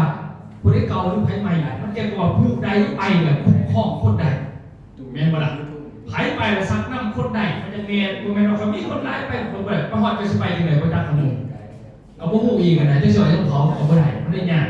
แสดงว่าเขาสิมาแบ่งอันนั้นรถกันนี่รถตู้คันที่1คันที่1ถือเป็นคันของอาจารย์เท่านั้นเนาะแต่ที่เป็นอาจารย์เป็นเกี่ยวเสือ เพิ่นจะไปเสือเนาะอาจารย์นั่นกับมีเนาะนี่เพิ่นมีนี่คันที่1คันที่2นี่ของอันนั้นเจ้านี่ครบบ่คันนั่นนี่ อันที่2 ครบทั้งไอ้พวกรวมกันด้วยจังได๋ ไฟเรือ เดี๋ยวก็ต้องเบิ่งว่ารถมันเป็นจังได๋อันที่2ไปพอจะร่วม นั่น มันต้องมีคนนำเนี่ยผู้ได้นำไหนที่ไหนนะ กับสักไม่ได้ สองอาจารย์พวก ถ้ามันมีแสงก็ คำภูมิบวกกับพวกแก่กับอ่ะบอกไปก่อน สาม ขั้นที่สามเป็นของผู้ใดใช่หรือโทรศัพท์ ในชุดไทย ว่ามันมีขั้นว่าขั้นผู้ใดอีกนะมันบอกว่าพวกเมวาสนาเมวาสนา อาจารย์วาสนา เมวาสนาพวกที่ละกับผู้ใดเบิ่งรายชื่อแล้วเดี๋ยวจะให้ท่านผู้จัดการเป็นดึงคนแล้วเขาเอามุ้งง้อมาตัดก่อนวาสนาเดี๋ยวต้องมาตัดใช้กันกับผู้ใดยังว่านั้น ตรงไหนจะเหมือนคนใส่เอาไอ้ที่คือรถคันไหน ขั้นที่สี่นี่แม่นนั่นทองไม้ใช่หรือบิวใส่ ลุงบอก เนี่ย ต้องไม่ บิวเป็นลมนะคนเลย จีบสาวยังรุ่นต้องไม่ ทองไม้มันจะใส ลุงบอก ขั้นที่สี่ทองไม้มันจะใส อะไรที่หา ขั้นที่หาผู้ได้บัตรพวกนั้นซุ่มมีอันนั้นซุ่มก็ให้เขานำกันเองไปซุ่มก็ตัวเราเพชรสมบูรณ์ เป็นสมบูรณ์ เพชรสมบูรณ์จะคอยดึงใช้กันเนาะเพชรสมบูรณ์ ตัดที่หัว เพราะว่ามันมีอันนั้นเวียนไส้มีอย่างต่อสายด้วยแต่ว่ามันต้องดึงเคยก็เพชรสมบูรณ์ก็ได้ต้องปิดกันมันต้องดึงมาขั้นใหม่ กันดึงมาทางไหนดึง แม่ มาใส่ ได้ ไอ้ดึงมาใส่ข้องไม้ก็ได้มาใส่ข้องไม้ ขั้นที่หกนี่แม่นนั่นสติกับสติสุขเพราะว่าในอันนี้แม่นรู้เรื่องนี่เลยเพราะนั้นนี่เลย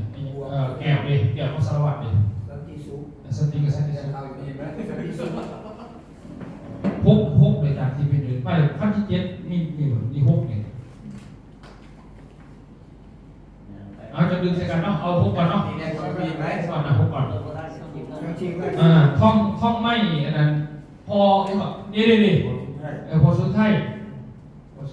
ทำไมก็สุดท้ายเป็นร่วมกันในการแนะนำวาสนาอันนั้นไม่วาดก็ผู้ใดวันนี้เพราะว่าคนอื่นเขาก็ไม่เคยไปแล้วนี่ก็ไม่ ไม่ว่ากับแตน เมื่อได้ลมคนนี้ ไอ้ไม่ว่าไม่เกี่ยวไม่เกี่ยวไปว่าไม่เกี่ยว มันจะมีเจอ เกี่ยวคุณโดน โอเคเนาะสักนิดก็ได้ได้กลับไปอะไรทีนึงอันนี้ก็เลยสิ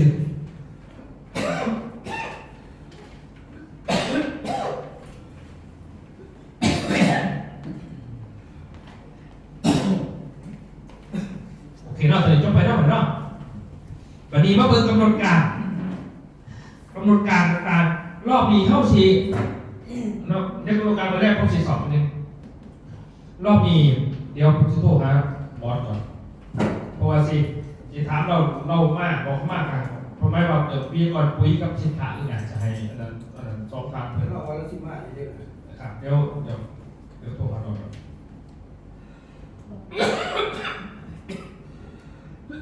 ผมบอกก่อนตัวนี้เป็นเรื่องมือหนักเลยเดี๋ยวไปโต๊ะ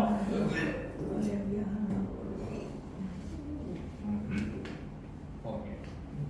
ที่หนักเดี๋ยวทางกลุ่มที่เรื่องจังหวัดทางกลุ่มเลยตอนนี้วันนี้ครับบอสเพราะว่าจะถามว่าที่อุบลเนี่ยวันที่15-16เดี๋ยวบอสมาใช่ไหมกับต้นหลอกครับที่ผมอ๋อครับไม่มีผมกำลังประชุมกันอยู่ไงเพราะว่าจะได้ขึ้นกำหนดการงานแล้วก็มอบวิทยากรให้กับบอสกับท่านรองด้วยเสาร์อาทิตย์ครับแสดงว่าไม่ได้มาใช่ไหม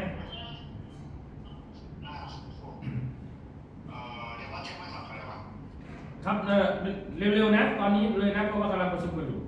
ตอนนี้นะนั่งเต็มอยู่โอเคครับถามน้องติ๊บเนี่ยเพิ่งเข้าเสด็จก็ร่วมกำหนดอาจารย์เลย แม่นเนี่ย แต่ว่ารอบนี้มือที่สองผมว่ามาเบิ่งแล้วว่าสิสเปซสปะเดิมฐานเขาสิยกคนที่เป็นวิทยากรนี่ยกฐานตัดฐานออกเอาแต่ตัวสัมพันธ์เข้ามาให้ซ้อนขึ้นเวทีเลยจะว่าดีบ่ ผมว่าอยากเห็นจังซั่นได้นะครับเอาถึงเวทีเลย นั่นเพราะว่ามัน อา เป็น ชี ส พ เปซส ที่ ปะ เราทำเอาถึงเวทีเลยโดย อ๋อมัน เปลี่ยนเป็นขึ้นเลยง่ายกว่า มันจะสิดูดีขึ้นจากกันเนาะอันเนี้ยอยู่มันเป็นจังได๋นะ ไอ้สิบรรยายฐานหนึ่งฐานสองก็ว่าไป เนาะตัวนี้ไม่ว่าคณะอาจารย์นี่เนาะคณะอาจารย์ที่เป็นอาจารย์ประจำบริษัทนี่ก็คือจะมีหัวข้อหมดคือนั่นแผนการตลาดนี่สู้กับคาร์บอนมากคาร์บอนอิสเตทก็เป็นมากเป็นพวกขอเรื่องปุ๋ยกับผลิตภัณฑ์สุขภาพนี่เหมาะไปสองทานเพิ่นจบไปตรงนี้ไปหาสารแบบมาคืออาจารย์เป็นเสบียงนี่ใช้แล้วมันง่ายเรื่องของข้อมูลของบริษัทแล้วลอกนะให้ระบบผ่าของบริษัทประมาณนั้นแล้วก็ต่อมาสินค้าต่างๆการจะให้ทดลองทดกระบวนการแล้วก็ปุ๋ยก็จะให้บอสนะ ประธานใหญ่มากเลยเขาลงมากเลยนะ บ่มาดอก มากผู้เดียวเลย แม่นกับขั้นบ่มามันบ่มาแล้วเขาเองอย่างเราคนเอาเก่งกว่า เข้าไปยากแล้วหน่อยเนี่ยมากผู้เดียวเสียจริงก็ดีเลยมันหลาย เนาะวันนี้แผนการตลาดนี่มันจะให้อาจารย์สันสุขเป็นคนบรรยายในส่วนนั้น ครับบอสตามนั้นคืออะไรตามนั้นคืออะไรมาใช่ไหมคอนเฟิร์มคืออะไรบอสมาใช่ไหมได้มาเนาะโอเคเอาตบมือใช่ไหมโอเคตบมือรับไปเด้อนั่นแหละ มาปักเชยเลยไหม นั่นแหละมันต้องแบบนั้น ไอ้เป็นอย่างเนาะเนี่ย ครั เนาะ บครับโอเคแล้วเจอกันครับท่านรอง แต่ก็ได้อย่าง โอเคครับครับสวัสดีครับ ยัง เรียบร้อยแล้วตามนั้นไม่ต้องเปลี่ยนแบบตามนี้วันนี้เนาะแผนการตลาดเนี่ยอาจารย์สันสุขเดี๋ยวอาจารย์สันสุขเดี๋ยวผมอยู่เทศเพื่อนอื่นนี่เด้โอ้ยจะเรื่องสิยกตัวสิออกนะเพราะว่าเขาสันบริเทศอยู่หรือเพราะว่าพวกนี้มันต้องละเอียดอ่อนนะวายได้เบิกปุ๊บคือเก่าเนาะวายซิสเต็มให้ท่านลอกไปเสียเอาให้ท่านลอกไปเสียเพราะว่าตื่นได้คนเลยวันนี้มันจะมีหัวข้อหาเสื้อหาเกาะนะหาเสื้อหาเกาะต่างๆในสายจะพวกเราจะมีพวกเกี่ยวพันกับนั่นหัวข้อเรื่องเล่าของมันจะมีหัวข้อเกี่ยวพันกับการจูงใจการอะไรนะมันจะมีพวกนี้นะทัศนคติต่างๆตัวนี้มันจะมีตัวนี้จะหายใจสันติมันจะมีหัวข้อหนึ่งหายฉะนั้นคณะอาจารย์ตัวนี้จะได้ขึ้นว่าวันนี้ฐานวันนี้ถ้าจงคอยว่าเอาฐานเอาโคตรที่มานี่พอสุดท้ายเลยสิพอสุดท้ายต้องเปลี่ยนเดียวตัวรักเนาะเพื่อน นี่ ไอ้โพดไปจริง ไปบ่ไปบ่ สุขภาพเนาะ ๆไม่ บ้านเนาะ ผ่านเดี๋ยว บ้าน จะ เรา ยุบ ทำงานครับ เดิน นี่นี่นี่ก็ได้ ไงมันคือไงก็ต้องใช่ป่ะจะให้ขั้นเป็นจับไม่หรือทำงานที่เวทีได้บัตรไหนเพื่อผ่านมาเขาสอนมาบัตรที่เขาหายทั้งเวทีหรอมันจะเป็นแบบไหนที่เป็นพวกคอพิเศษพวกคอที่ไงมันพวกคอยังตัวไหนหรอเป็นชื่อเนาะ กันในพื้นที่เราไปสอบเอา ไม่ว่าเขาจะเอาฐานนี่ขึ้นแต่เวลาเซลแต่อาจารย์ขึ้นรักขึ้นไปอันน่ะอาจารย์รักขึ้นไปทำไมนะมันจะมีพวกของในฐานต่างๆแต่ว่ามันจะขึ้นจอแต่เขาจะเอาผ่าได้เขาจะเอาขึ้นจอเลยโอเคนั่นเนาะเดี๋ยวสิไลต้องไขความได้ตัวนี้ตัวกิจกรรมอาจารย์ผมมีกิจกรรมอันนึงผมอยากให้อาจารย์เรียนแต่ว่ามันต้องใส่เครื่องมือนึงอาจารย์เรียนคลิปเลยบอกคลิปตัวเป็นเก็บกล้วยนะเรียนกล้วยออกไปคนนึงเก็บทั้งผลมาคนนึงเก็บทั้งอีไปนะเอาคนเลยศิษณะมันมีแล้วให้อาจารย์คนนึงอีกมาอธิบายมากล้วยตัวนี้ไม้กล้วยที่ไหนเขาเห็นแบบสมัยตะกี้นะให้มันมีอาจารย์ขึ้นมาบอกนะว่าไม้กล้วยอย่างเขาเอาเศษแต่ตัวมวลกับมวลกับเศษกับเศษ กติกามันคือ เรียกแมตติ้ง เก็บซ้อนไม่ถึงซ้อนไม่ถึงซ้อน บอกที่สิบวันกันให้สิเก็บชนะตัวอย่างมันเรียกกันเนาะแต่เขาเอากับปุ้ยกันหน้าไปเรียกกันพูดในอย่างกับคุณบานนี้สองอันผู้นึงให้เก็บตัวนี้ไปเก็บมากองไว้ให้สิบวันไปกัน โอ้หมายถึงว่ามีเส้นไว้ ครับ เก็บขวดนึงแล้วก็เรียกแล้ว แข่งกันว่าจะแข่งกันนะตัวอย่างคือตัวอย่างมันมีสองแถวสินะสองแถวสินะ ต่อคุณเนาะต่อในสองเจ้าแข่งกันบัดพูดนึงนี่นะมันนี่ที่เป็นเก็บเต็มหนีไปเอาไปมากองเสกันกองเสกันบัดพูดนี่ให้ไปเก็บตัวมากองเสกัน มากองเซนพี่ ไม่ก็กองเสกันที่หลังกันจะเอาพูดนึงเก็บทั้งพูดมากพูดนึงเก็บตัวหนีไปแล้วไพ่สิชนะบัดในชนะเมื่อไม้ขึ้นมาจากไหนหมายความว่าเวลาเรียนธุรกิจผู้ได้บัตรไงเอาไก่ก่อนบัตรสุดท้ายมากเลยเป็นเท่าไหร่บัตรผู้ได้เริ่มต้นคอยว่าเอาไงก่อนเขามักหยาก่อนแล้วผู้ได้สิชนะเปรียบเทียบธุรกิจเขาบางคนมันมีอยู่3 ขาหาเงินขึ้นมา1ก็คือหาเงินในเนี่ยศาสตร์ก่อนวัฒนศาสตร์เอาเงินเนี่ยบางคนไปวิ่งโตศาสตร์ที่ก่อนแต่ว่าเอาเงินควบต่างกันเป็นไงอันนั้นอ่ะ หมายถึงว่าผู้นึงเก็บจากไก่ไปไก่ ไก่เนี่ย อีกผู้นึงเก็บจาก ไก่มันไก่แต่ว่าเอามาปลาแค่กันไปศาสนาแล้วมันมีข้อหมายว่าเป็นไงเป็นอาจารย์ได้ป่ะเกี่ยวกับเกมกระซิบนี่มีใส่ป่ะเกมกระซิบใส่ป่ะ ใส่ เกมกระซิบใส่เนาะเพราะว่าผมจะได้ปิ้นขึ้นก่อนนะมันมีก่อนเดี๋ยวอาจารย์ต้นมากของอาจารย์ว่ากิจกรรมเป็นยังไงตัวของอาจารย์บอกว่าเขาเห็นมากกับตัวใดตัวแห่งแต่ว่าผมอยาก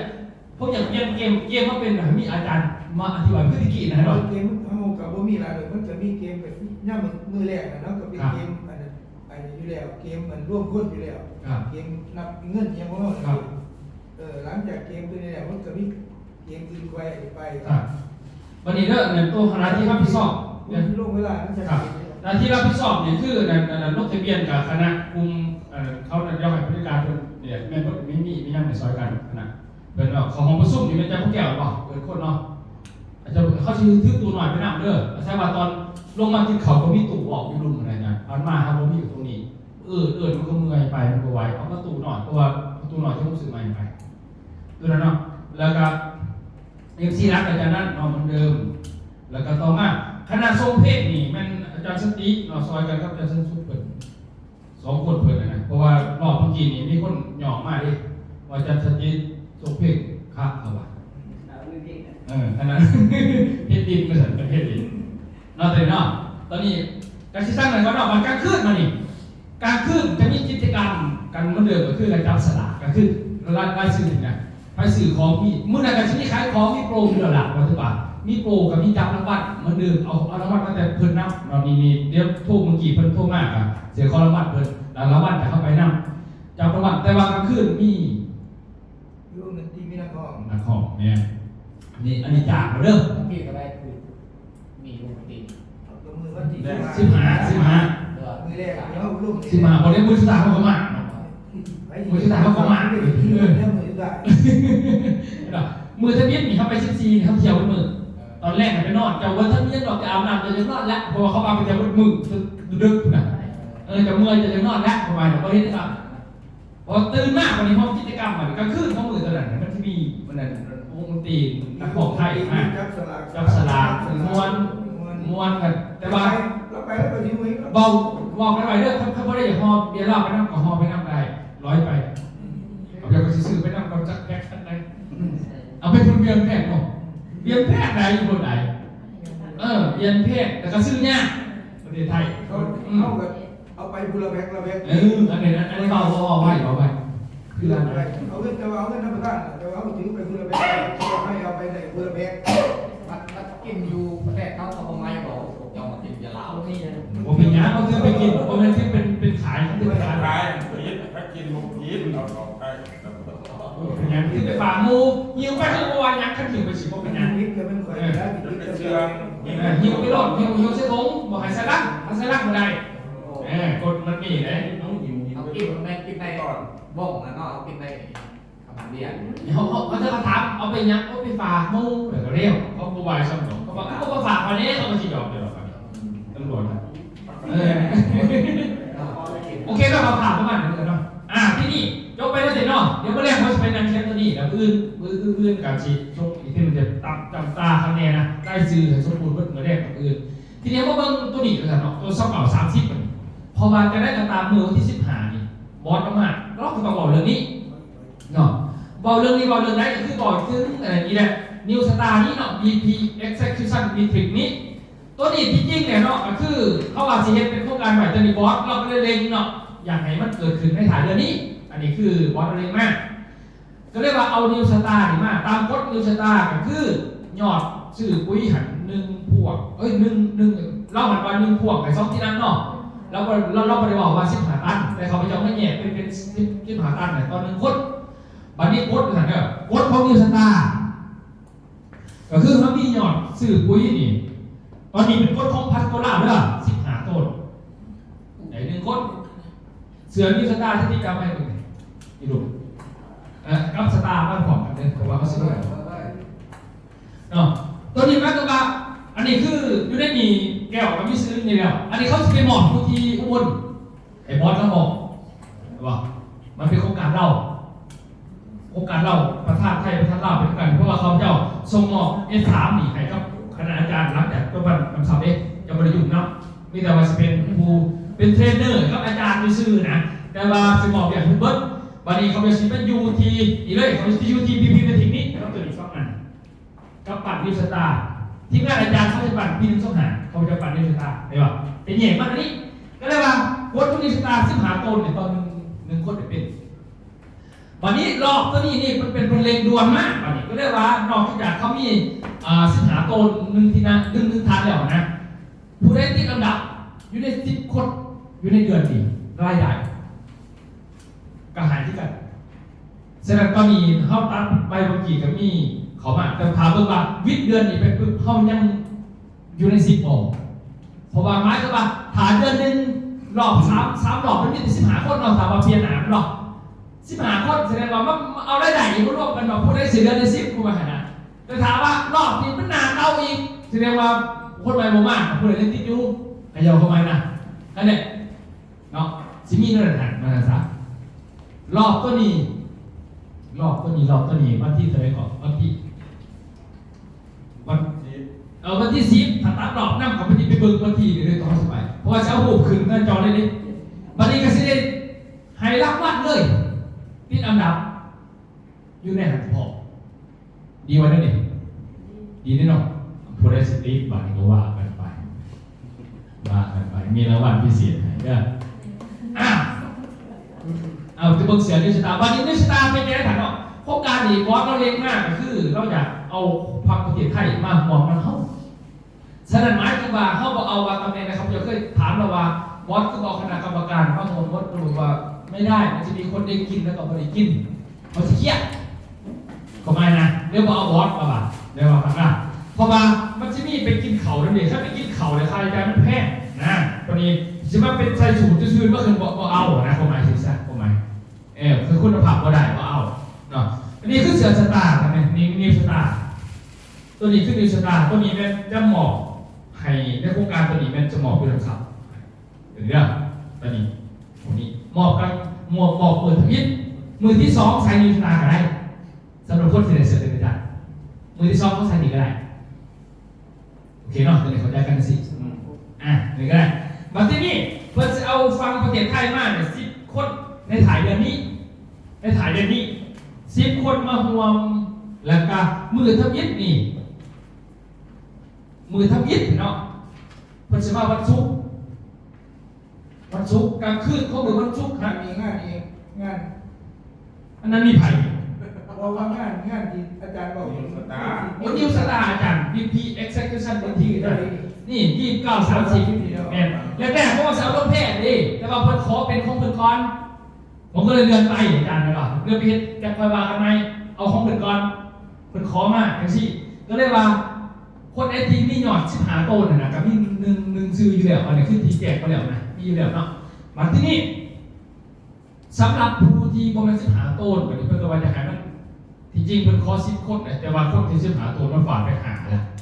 คณะบริหารอีกหามันติ่มหรือมันบ่ได้คนเนาะมันบ่ได้นั่นน่ะก็เลยขอเพิ่นเพิ่มว่าเอาอีก10 อันดับของคนที่มีรายได้สูงสุดภายในเดือน3นี้ที่จริงเอาถ่ายเดือนก่อนมาลงพอเดือน3มันถ่ายเดือนของท่านเนาะเอามารวมกันนะราคาให้พวกมองนับคือว่าเป็นหนาเป็นตาครับผมก็เคยทำว่าเอาบอร์ดมาเลยบอกว่าได้เพราะว่าขั้นบอร์ดมันหลายถ้ามันหลายสันมันมีค่าใช้จ่ายพอมันมีค่าใช้จ่ายจะสีเหลี่ยมมันบ่ไหวแล้วก็โคตรสุดไรมากใส่สูตรซื่อๆแล้วก็บ่มีอย่างนี้ก็จะเป็นก็ไม่นะก็เรียกว่าเอาคนได้ที่แบบว่าเขาเจ้ามีผลงานมีรายได้ตรงนี้ติดอันดับ1 ใน 10ก็เรียกว่าเอามาห่วงก็เพิ่นที่จะเป็นงานนี้บัดนี้ก็30เนาะเพิ่นมา28 ตอนเล่นนั่นนะคณะบริหารนี่ผมก็อยากให้มาก่อนเพราะว่าเมื่อกี้28เนี่ยจะพาไปกินอาหารกับเพิ่นเองเบิ่งก่อนเพิ่นสิว่า28บ่ว่าคืองง 28นะครับ บ่แม่นโอ้บ่ต้องมาก่อนมาวันที่29แต่ว่าเขามาก่อนก็ได้แต่ว่าถ้ามีอย่างเกิดขึ้นนะมาก่อนก็ได้มันต้องถาม29วันนี้จะพากันไปเบิ่งสวน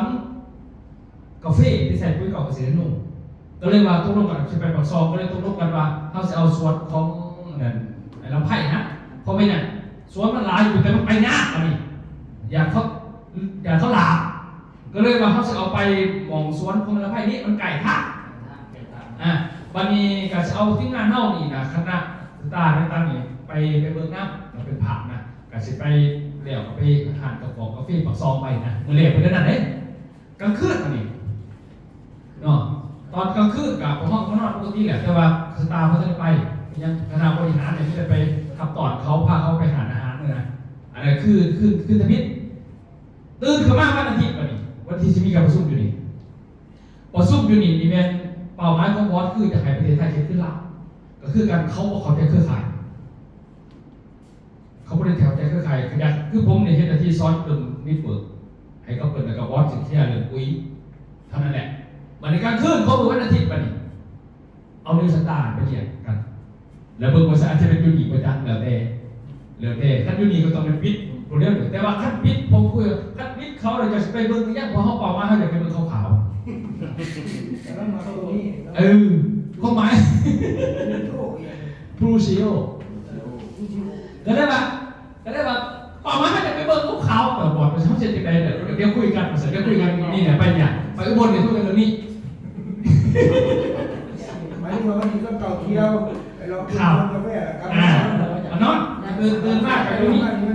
ก็ขึ้นไปนี่วันนี้นอนใจนี่บอกเรื่องแต่เอ้าเพราะว่ามันเรื่องแต่เอ้าเพราะว่างบมันเป็นนิวสตาร์จริงนะจ๊ะงบมันเป็นนิวสตาร์จริงนะสมมติว่าถ้าเขากูไปนอนนี่วันนี้ ก็นั่งบนกลับบ้านไม่นอนหรือจะกลับแม่แต่เข้ามานะบอกมันแบบนั่งบนขึ้นกันผมก็ไปนอนทุ่มหัวโอเคเพราะเป็นยังโอเคตอนนี้เข้าใจแล้วเนาะมันเลยก็ได้ว่าเขาจะเอาตัวซิปมาดับมากคือเราเป็นหนาที่ตาของอุตสาหกรรมแหละเอามามองกันนะประมาณนี้แต่ว่าใส่เสียงตัวนี้ดิบอลนิวสตาร์ดิแต่นี่เข้ากับแซนน้ำกันอยู่แล้วแต่ว่าบริหารกับใช้ส่วนในการทำเลยนะแต่นอกแต่นอกเขาจะมีหายตัวเดียวตัวนี้โอเคเคลียร์แล้วแต่นอกจบไปแล้วแต่นอกงานที่3พอต้องให้มันเร็วก็เร็วไม่มีเวลางานที่3เนี่ยงานตอนทำสงกรานต์อาจารย์เพราะว่าที่แรกเพราะว่าเชียร์เป็น BP เป็นทีเพื่อนไปตัดเป็นตัวนี้จังไรก็ต้องลงแพงนะก็เลยไปหาสถานที่ต่างๆมันแพงหลายไปคุยเรื่องอาหารดูซื้อเท่าไรก่อนสันติสุขอาหารดูซื้อเท่าไรก่อนโคตรเท่าไหร่ตัวเขาประสานเนี่ยว่าถ้าเป็นพวกคาเซาคาดนตรีคาชักเกือบคนหนึ่งประมาณ100,000 เส้นป่ายแต่ทาว่าที่ว่าไปเอาไปอื่นนะก็เลยหน่อมาเป็นตัวนี้เลยเนาะก็เรียกว่าเฮาเสียลงแผ่นี้อันนี้มันงานเขาสิจัดคือวันที่11ฉะนั้นตัวนี้นี่แม่นเขาสิเลิกขายบัตรเลยบัตรอีกถือบัตรคนหนึ่ง300,000เด้อวันเกิดผมเลย11ครับพอดีแฮปปี้พอดีเลย แฮปปี้พอดีก็คือหัวหนึ่ง300,000ของตัวคาบัตตัวนี้มันงานปีใหม่ทุกท่านเขาลงนี่เด้อแล้วก็มีเบียร์ยังลงโต๊ะให้พ่อให้กินบุหรี่4 ขวดนี่แล้วก็พ่อเอาไปมันเพราะเขาไล่เป็นหัว300,000มันมีในหันมันมีเบิ้ลในหันก็คืออาหารอยู่หันมีข้าวเป็ดอยู่หันมีอะไรเบียร์อยู่หันนะก็คือว่าสามีกระดาษเฉพาะนะเขาไม่พ่อจะซื้อเพิ่มแล้วแม่ห้องนะอยู่หันเลยแล้วก็ดนตรีไปห้องที่แรกว่าชินะสอบเขาเนี่ยเพื่อเป็นคีย์บอร์ดไปงานเมื่อคืนนี่แล้วก็นอนก็ตื่นโทรนำกันแสดงว่าพร้อมมีมันในทุกคืนมือถือได้ก็แสดงก็จะขั้นเขาพเจ้าสีเขียวทั้งเส้นกองขั้นโปรไปถึงกับสีเป็นมือถือทั้งเส้นหนักสอบเพราะว่าเป่าไม้มันเป็นสีเลือดอันนี้วันนี้นักข้อวันนี้เนาะเขาจะเอาเป็นเพชรของเราเพิ่งซิปลงเลยหมายความว่าผมไปวัดขนาดไปแล้วเขาจะเอาผ่าอยู่ในคืน6นักข้อเข้า6เพชรของเราเพิ่งซิปคาเมร์ข้อเขาเพิ่งอย่างแล้วก็ดนตรีคีย์บอร์ดผลิตเลยนักข้อประจำวงเขาเองโคซุกเขามีจอยเพิ่งอ่านอยู่บนระเบียงก็ได้มันใช้คีย์บอร์ดอาจารย์มันไม่มีจอผมมีแล้วครับคีย์บอร์ดจอมันยังลำบากเนี่ยดิพี่ผมก็คือการคนหนึ่งอาจารย์มันมีจอยาแกอู้คือการอยู่ ก็เลยว่ามันมี2แบบหนึ่งก็คือมันอยู่นี่มันไงมันเป็นดนตรีเขาแต่เขาก็สามารถเชื่อมได้ครับบริเวณมันมี2แบบเองเขาสามารถนั่นก็ได้อันนี้ก็ได้อาจารย์คือมันเจอกับมันมีอยู่เนี่ยเขาอยู่แล้วดิคาราโอเกะน่ะหมายถึงว่าแต่เขาเอาคีย์บอร์ดเข้าไปดิขั้นลินนะมันดิมันจะท่านใจแล้วมันมวนคนหนึ่งนะซอยนะมันก็ดีไปแต่ว่าห้องไปปุ๊บถามว่าเขาดิไม่ได้เขาก็คือจ้องมันดิมันก็ได้อยู่ทำไมดีกว่านั้นนี่ดีเนาะตัวนี้คืองานที่เป็นงานเดิมคนที่มาเศร้าก็คือปาซีต่างๆเลยก็มีมอพอดมาอย่างพวกนี้นะเมนครับตัวนี้เด้อตัวนี้บัตรตัวนี้เขาจะเริ่มขายเลยก็คือบัตร1-300,000 กีบกันเดี๋ยวเบิ่งว่าใครสื่อแฟรนไชส์นึงแต่ยังผมจะเปิดขายบัตรตัวไปดำซับเพราะว่าเนี่ยเพราะว่าขั้นเอาตัวนี้อยากงบดำซับมันถือว่าพ่อโคตรอยากเข้าไปเปลี่ยนทำไมก็เลยว่ายังท่านบอกแต่ว่าท่านเป็นเงิน300,000ถ้าซื้อสินค้ากาแฟ1 ชุดก็จะมีฟรีจะโคตรเสียเลยมันเข้ามาแบบนั้นซื้อปุ๋ยมันมีฟรีจะโคตรเสียมันจะมีแบบนั้นนะเด็กถ้าเป็นพี่แหลกเลย อีพีแรกก็ได้เนาะอีพีแรกก็ได้ว่า10 EP 10 EP แม่น10 EP อีพีแรก10 EP ตัวนี้เลย10ได้บ่วะมันบ่ถึงเนี่ยบ่ถึงเนี่ยเศร้าคนแล้วอยากไปวัน3เศร้า EP แม่นเศร้า EP เป็นไง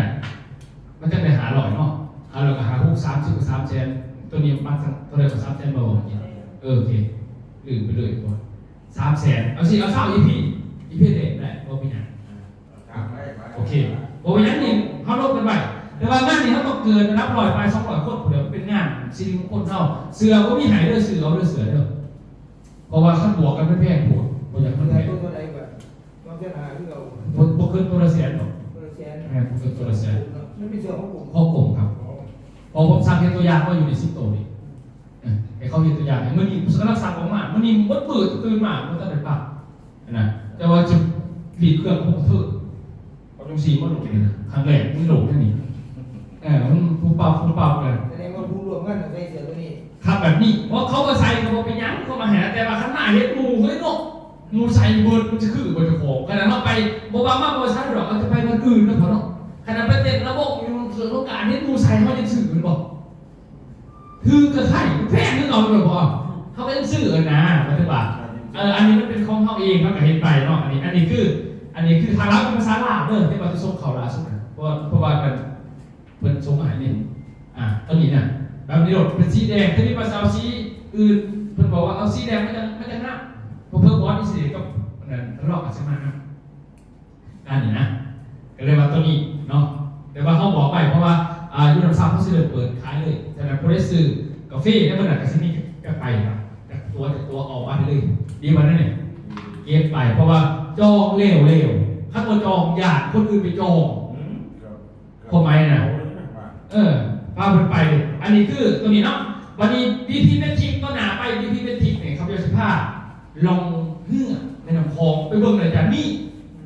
แบบอยู่ไม่นานกับพยาไม่ว่าพีพีเมทิกตัวนั้นไม่ว่ามันจะมีพีพีเอสเอซัมทุกวันนี้สตาร์ว่าพีพีเมทิกกันคนใหม่ก็มาได้แต่ว่าเขาเพราะว่าจะมีรับประทานเพราะว่าหลังจากรับทราบนี่จ้ะผมจะส่งมอบให้คณะอาจารย์นี่แ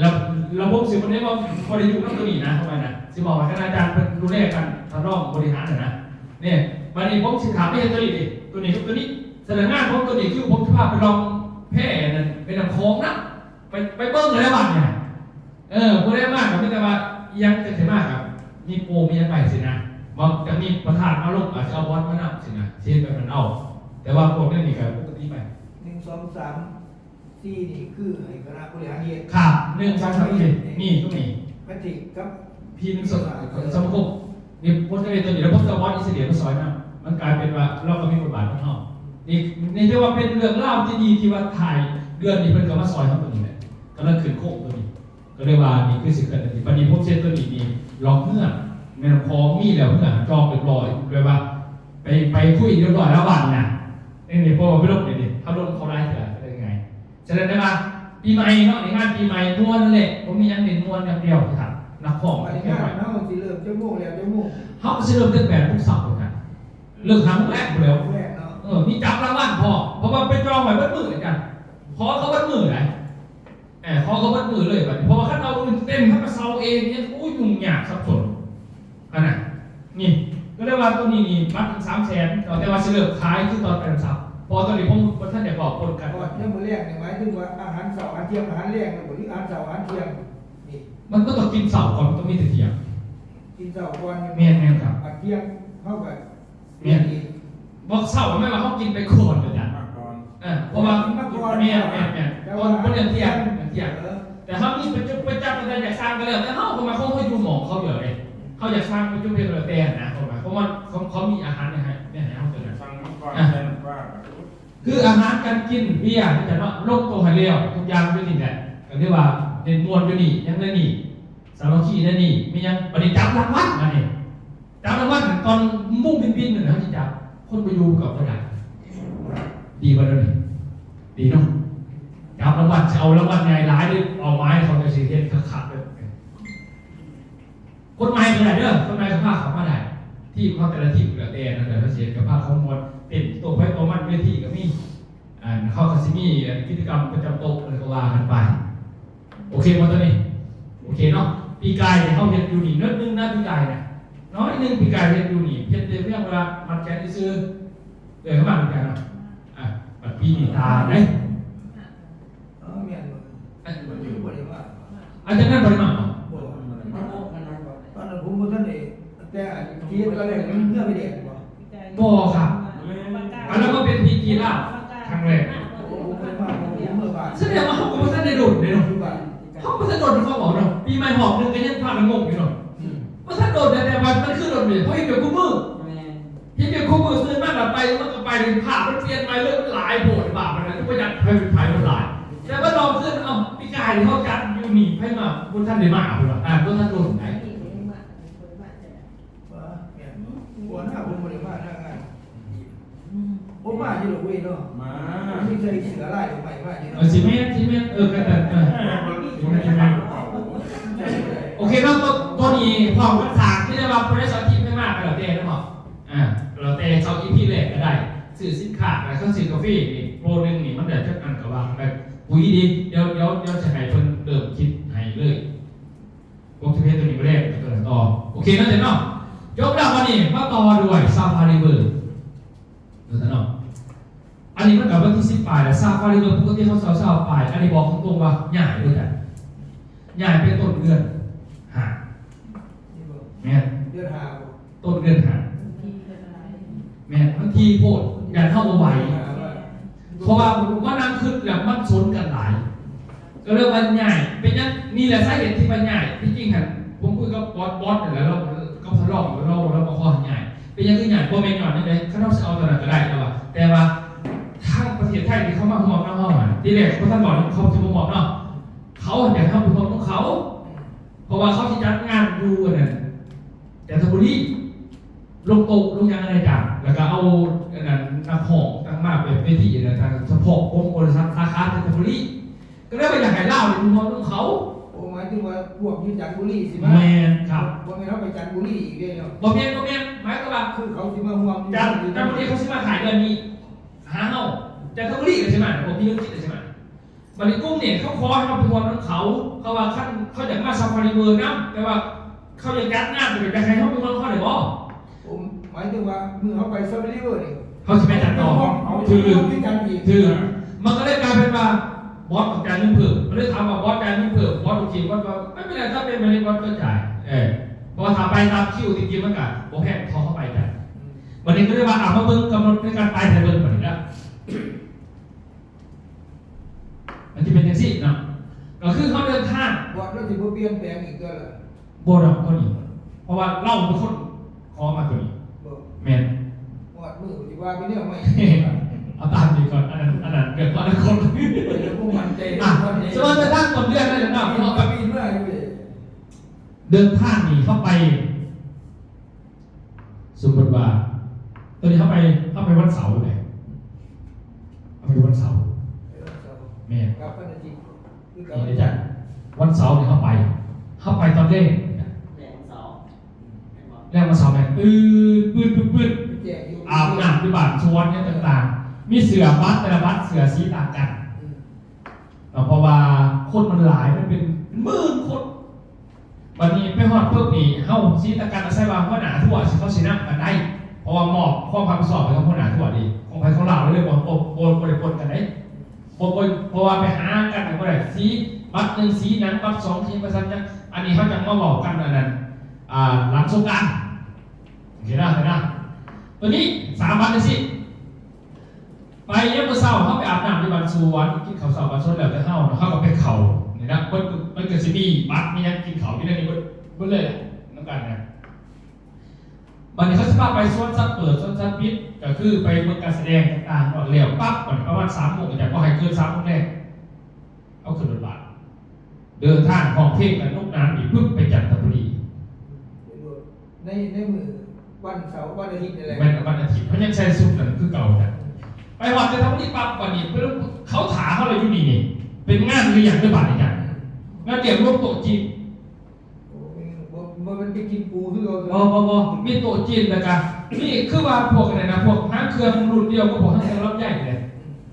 เลยห้างเครื่องยิ่งมาเครื่องขายมาเอาเลยเมื่อกี้ข่าวดีไร เหมือนกันว่ามีปูมีกุ้งอีกคือเราเหมือนคนจีบใบลาย เพราะมันกระสิบนี่เข้ากับพยานเขาต้องโต๊ะจีนเนาะตามนี้ไหมจ้ะหมายความว่าเข้าไปจะทำนี่เนาะเขาไปมวนมันเขาอยู่นี่จนนั่นเลยเสี้ยนอาหารเต็มที่พยานเขาไม่มีสังเกต เขานอนเขากับจีนอนมีจันทร์ ครับวันนี้ออกก็นี่วันนี้เนาะแล้วแต่เขามวนเนี่ยเนาะขึ้นรถบัสมานอนบนเก่าอาจารย์ เขานอน นั่นใช่ท่อใช่ท่อตื่นสวยๆมากแบบบานี้นี่น้ำทะเลอาจารย์เป็นหัวเที่ยงพอเที่ยงวันนี้ขึ้นรถกระเที่ยวมากๆคือเก่าเนี่ย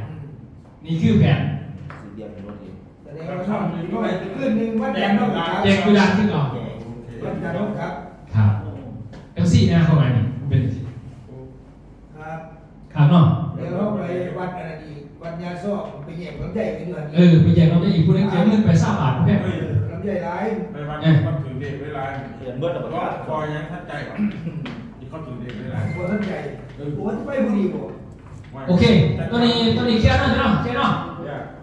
ต่อมาอันนี้จุ๊บ ไปไป โจ๊กกันเนี่ยซาฟารีเวอร์ปุ๊บทุกท่านบิดซาฟารีเวอร์ปุ๊บเปิดโปรนี่เลยคุณมิ้งทุกท่านคุณมิ้งมีข้อโปรมากเลยปกติประเทศไทยอันนี้เพื่อนไทยอันเดียวกันอาจารย์แต่ว่าเขาไปคืนอันนั้นเครื่องดูสนามบินสมรภูมิตัวนี้กำลังในเพื่อนเฮ็ดปุ๋ยบอกแกงวันเสาร์ว่าปุ๋ยมันแต่ว่าหมายถึงว่า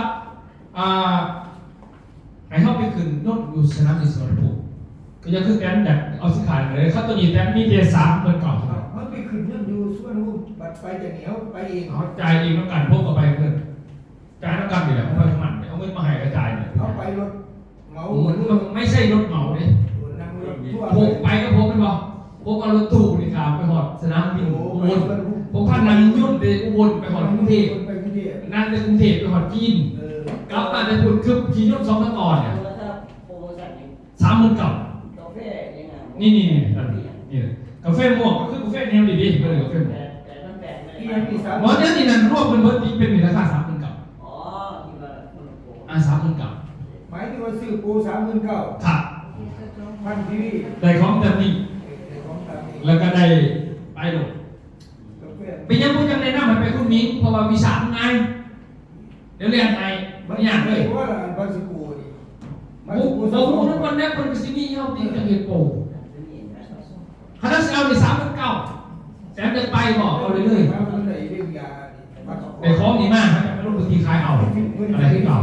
เอาบัว แต่ถามว่าคุยก่อนมาซินี่คุยกับได้นี่ มันเพิ่นมากผมมือสิดา อันนี้คือไปกินไปคุณมิ้งนี่ไม่ว่าที่ว่าเขาจะส่งมุกมึงเสาร์หรือเปล่าอันแหละไปมาแล้วคาขนาดกินเบียร์โบ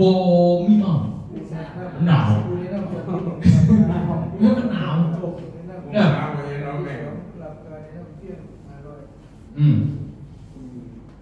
ตัวนี้เด้อพิเศษตัวนี้ใครจะไปคุณมิ้งนำตัวนี้แต่เขาไม่ยอมไปเนาะเรื่องว่าเปิดปูนเขาจะไปแล้วเขาเพิ่งคุยก่อนมาซินี่แบบนี้ คุณเองมีไปเดือนไหนกัน เดือน11 เดือน11ลูกต่อ เดือน ผมบอกเขาได้ด้วยกันนี่ ครับ ได้รับสิทธิ์นึงตัวครูเนี่ยกันที่หนึ่งหมายถึงยังไงนี่ กับคุณแนะนำเขาแนะนำเองเนี่ย เอาแนะนำโดยตรง แต่ 2,000 โดยตรงนี่2,000 ปกติเมื่อไหร่จะ1,000ป่ะ ปานนี้ครับแนะนำที่2นี่ดีกว่า ก็ไม่มาสั่นที่2ไม่มาแต่รางก็ไป รายงานผมว่าเป็นผู้แนะนำ เขาก็ได้ต้องเป็น500สั่น2ได้2สั่นในพิเศษ ผ ตัวนี้โปรประเทศไทยแต่ปัญหาเดียวกันเนาะเพราะว่าไม่อย่างโปรแต่ว่าเขาเดินทางไปสนามบินเขาไปเองแต่เขาจะไปหอดเพิ่น แต่ว่าค่าตัวภายในห้องต้องจ่ายเองว่าค่าตัวเครื่องบินยังไปหอด ไปฟรีเลยเว้ย อยู่ใส่ครับก่อน เอานั่งยุ่นนั่งยุ่นจากอุบลไป เมนพวกมันก็คือเขาไปเองไปหอดเพิ่นก็อยู่ในนี้เบิดประมาณน่ะเข้ามาก็คือจะเข้าแบบโปรเขาโปรเล่าประเภทคนนี้พอมีขายใจอีกนี่ก็เลยว่าเข้าใจมึงดีกว่า อาจารย์มาเรียนรู้ให้มันจองตัวไว้แล้ว ดูฝั่งไหน พูดอยู่ได้ไปหมด ผมเห็นไทยเบิด ผมต้องเป็นห่วงเพราะว่า ไปเฮ็ดเอง แม่ผมเป็นเองเลยเพราะว่าผมไปตลอดเลยมันไม่ได้แพงหรอกใครยุ่นนั่นน่ะ 800สูงสุด1,000 บาทเท่านั้นเองอยู่มันไม่ได้แพงเลยนะ จากอุบลไป ไปกลับแต่เกิน2,000นะไปกลับ จองล่วงหน้ามี700 แล้วแต่ซ้ำรถไฟนี่เนี่ยแพงคือกว่ารถเมล์แต่รถเมล์มันนอนคืนหนึ่งมันบ่ล่ะมันไม่ได้แพงในรถนั่นน่ะได้แม่ตอนซื้อมาโซ่ปัญหา มัน ด่วน เดี๋ยวเห็นไงบางอย่าง 2ปัญหา3,000นี่ อันด่วนก็แพงไป วันแรก เบิ่งกระเป๋านะบีได้เบิ่งว่ากระเป๋าแสดงกระเป๋าเกินเขาก็คิดอีกได้เข้าใจว่าคิดค่ากระเป๋าอีก เพราะฉะนั้นเดี๋ยวเสือพาไปร้ายเนาะ เดี๋ยว 2 สูตร ไปซื้อเอาตั้งหนา เอา นี่นะอันนี้คือโปรเขาจะไปคุณมิ้งแต่เขาจะมีไปนะแต่เราเขาจะไปเพราะเขาจะไปเดือน7เขาจะไปญี่ปุ่นเดือน11เป็นไปคุณมิ้งก็เลยว่าพอได้ไปก็ญี่ปุ่นนี่คนเห็นน้ำเป็นอย่างวิชาพวกนี้ก็สิบาน่ะไว้จะผ่านโปรเนี่ยจะเห็นวิชาผ่านไม่ไหวคุณหรอกขั้นวิชาเขาต้องไล่หยอดเงินทั้งหมดเนี่ยนะแล้วก็มีเงินในบัญชีจะได้ก่อนจาก$10,000ที่เช่นจะได้ของคนอื่น เป็นที่15,500 คนเดียวมันจะมีราคาการเคลื่อนไหวของมันเสียอีกท่านเคลื่อนไหวจะจ่อกับบ่ได้เขาวิชาเขาบอกหายแต่ถ้าคุณมิ้งนี่มันยากก็ต้องใส่สเตทเมนต์ก็สิบานะเขาสิบาอยากให้ไปนะญี่ปุ่นนี่เนี่ยเกาหลีทุกอย่างญี่ปุ่นเนี่ยดีสีซ่าเข้ามานะโอเคเนาะเลยเนาะเรียกว่าตัวนี้30,000ตัวไหนเก่าเนาะตัวนี้เป็นโปรประเทศไทยได้ด้วยกันตัวนี้เนาะแต่แพนเนาะประมาณนี้ทุกท่านเนาะประมาณนี้ประมาณนี้เนาะวันนี้ว่าตัวแพนเท่าสิเคลื่อนแต่ทำหน้าตัวนี้เนาะแต่เขาเยอะก็ละเอียดไม่นี่ก็ละเอียดประมาณนั้นพิกวันนี้นะอันนี้คือเดี๋ยวจะขยับเป็นบทเรียนเอาซุ้มนี้ก็คือเรียกว่านี่ตัวนี้เขาจะปรับใส่ไม้เด้อปรับใส่ไม้เป็นเพราะว่าคนเก่ามันไม่มีประโยชน์หรอกเขาก็บริโภคไว้เรียกว่าปรับใส่ไม้ตัวนี้คือว่าทั้งประโยชน์ของสมาชิกนะโกเดมอนนับโกเดมอนวันนี้พี่ครับเขาจะมาหมอบเสือลงการนี้ไปหมายความว่าผู้ได้ซื้อไปกินหาคะแนนด้วยกันเดี๋ยวนี้บ่เอาบ่หาคะแนนหมายความว่าเจ้าซื้อไปตำแหน่งข้าวอะไรไม่กลับไปบางคนเขาบริเกิดระบบพวกนี้เลยกระจบไปอาหารผลประโยชน์ไปสื่อสินค้าสุดโปรนึงแต่ได้เข้าได้หมดเลยเด็ดไปแต่วันนี้ถ้าจะซื้อมาเป็น VIP เสียเป็นของเฮียเรียกว่าเจ้าไปเวลคอมโพนัส1 ครั้งเวลคอมโพนัสหมายความว่าจะซื้อที่หันไหนเจ้าได้ไปมองกิจกรรมเท่านะใช่ไหมจะซื้อกาแฟมาแบบปั๊บเขาได้ไปเที่ยวอุ่นเนาะกาแฟแบบเพิ่มไปเที่ยวนี่ไปร่วมกิจกรรมปีใหม่เรื่องแรกนะเวลคอมโพนัสนะเจ้าได้พวกปุ๊บเลี้ยวจะว่าเบิกเสือฟรีแบบเปิดมีกิจกรรมมันคือเขาสิบอกจากเองเลยหรอคือเขาต้องการเขาไปอยู่กิจกรรมบริษัทเอง กิจกรรมบ่ให้บ่ได้ บ่ให้ครับเพราะว่ามันต้องไปซื่อๆจ้ะมันไม่ประโยชน์เนี่ย แสดงว่าที่ไปอ้วนน้ำอีกแน่นอนบนสายเปลี่ยน แต่ตัวเสียวเพื่อนเอาดิได้แต่บางครั้งมากกว่านี้เพราะเขาบ่ได้มีเสือไปเนาะ เรื่องจากการไปวนมือ เลือกเลยครับผมหายไปเลยแต่หมายถึงว่าแต่ว่าเสือเนี่ยเขาจะมาแต่ว่าเขาไม่ได้เบิกกับสุดแต่ที่เขาได้เบิกที่เขาไม่ได้เบิกกันเดือนนี้เลยแค่เบิกไปแล้วแสดงว่าเขาขึ้นไปได้กันเขาโอนเนี่ยดอกจะคอยบางไปแต่บอกว่าตัวนี้กันตัวนี้หมายถึงว่า อันนี้ว่าซื้อพันคะแนนนี่แหละ ซื้อนิด จะ เลย ไปร่วมกิจกรรมอยู่บน 700 คะแนนนะอย่างคะแนนแล้วก็กินบนกล้ามาจะบอกเสือก ลับมาอยู่บ่ หรือว่าถามว่าเขาซื้อแล้วกับเสือมันมีต่อการแสดงความพิรุธว่าเขามีเสือแล้วกับเขาเนี่ยดูหันนอกจากคือไปบอกอะไรถามว่ามันมีเสือแต่เขาบอกเพื่อว่าเสือขนาดเขาบ่มีมันมูได้มันได้มันเครียดเลยจ้ะก็เลยเห็นมาตรฐานเดียวกันว่ากล้ามาจะงอกไม่หรอกอยากมาผู้ใดเขาคือไม่ได้นะครับเครียดตัวมันอีกคนนะคนที่เขาใจได้เขาได้ว่าเสือขนาดแต่บ่มีคือไม่เห็นไหวเพื่อนว่ายุ่งงอกอีกเลยนะซึ่งว่าที่บอกได้สบายมือนี่ก็เป็นไหวไปเลยก็บอสตัวเสือเนาะเครียดวันนี้เวลามองโยนผู้ใดได้จ้ะ ก็เลยว่าบ่งอกบ่แม่นน่ะกลับมาเป็นงอกมีกิจกรรมอยู่บริษัทเป็นงอกก็อย่างถ้าเป็นเส้นเสียมาให้เองนะความหมายมันจะบ่พิการจะซื้อพิจัยเพิ่นโอเคไหมพี่น้องมาในซุปเปอร์จันซุปเปอร์นี่คือจากคะแนนก่อนจะ100คะแนนเตะจันเขาเพิ่ม6,000แล้วเขาหันเขามางานอุบลกลับมาแต่นี่นะหางพวกพิกี้เนี่ยที่3เนี่ยก็มองเสือนี่คือกันเดี๋ยวคนนั้นเดี๋ยวเอาหายไปก่อนตัวนี้เดี๋ยวเขาก็ลืมมืออื่นบริไปเส้นดีมากเลยเป็นบอกที่ว่าบริมามืออื่นจะเอาเอกสารไหนมาที่มือเนาะ น่าอยู่เด้อ ขันมามืออื่นไปว่ามืออื่นเนี่ยรับจากอาจารย์เพิ่นซ้อนเดี๋ยวความว่าตอนเนี่ยผมสิมาบอกเรื่องนี้ละเอียดให้ฟังอย่าเข้าเลยเอาตัวนี้เอาให้เข้าไปอ่านก่อนมีแต่10 สุดแบ่งกันไปก่อนตัวนี้ไม่ว่าเขาลงของมืออื่นในเสียปีนี่หายดิมันคงไปเลยอื่นเนี่ยตัวห้องสู้กับมันนี่ตัวนี้เอาไปก่อนตัวนี้มันไม่ใช่คือบอกเพราะว่าทำลอกมันสิปัญญาตัวนี้เนาะทำลอกเป็นสิปัญญาตัวนี้แหละในงานอุบลหมายว่ามันจะเป็นตัวนี้ก็เลยในตัวนี้พวกผิดไหนหมายว่าเขาเสียซิปเนี่ยอาจารย์เบิร์ตามนี้เด้อหมายว่าคาร์เดมอนนี่เขาได้ซิปนี่เขาเป็นนี่นะ VIP เขาใส่ตัวนี้นี่นะเขาเป็นนี่นะซุปเปอร์เขาใส่นี้เบิร์ในสอบเด้อตัวนี้เงื่อนไขอันนี้ได้อันนี้เงื่อนไขอันนี้ได้ GL นี่อันนี้เงื่อนไขอันนี้ได้ผลประโยชน์นะ TL อันนี้เงื่อนไขอันนี้ได้คนที่เขาจะได้เนี่ยนี่กันเนี่ยเขาได้นะมันจะเป็นขอไปเดี๋ยวอื่นพวกสี่กระยี่ทีนึงใช่ป่ะมันที่นี่พอปีนี้คือเกมอะไรกันพอเขาเพิ่มตำแหน่งอีกต่อมาเขาเพิ่มตำแหน่งอีกต่อมา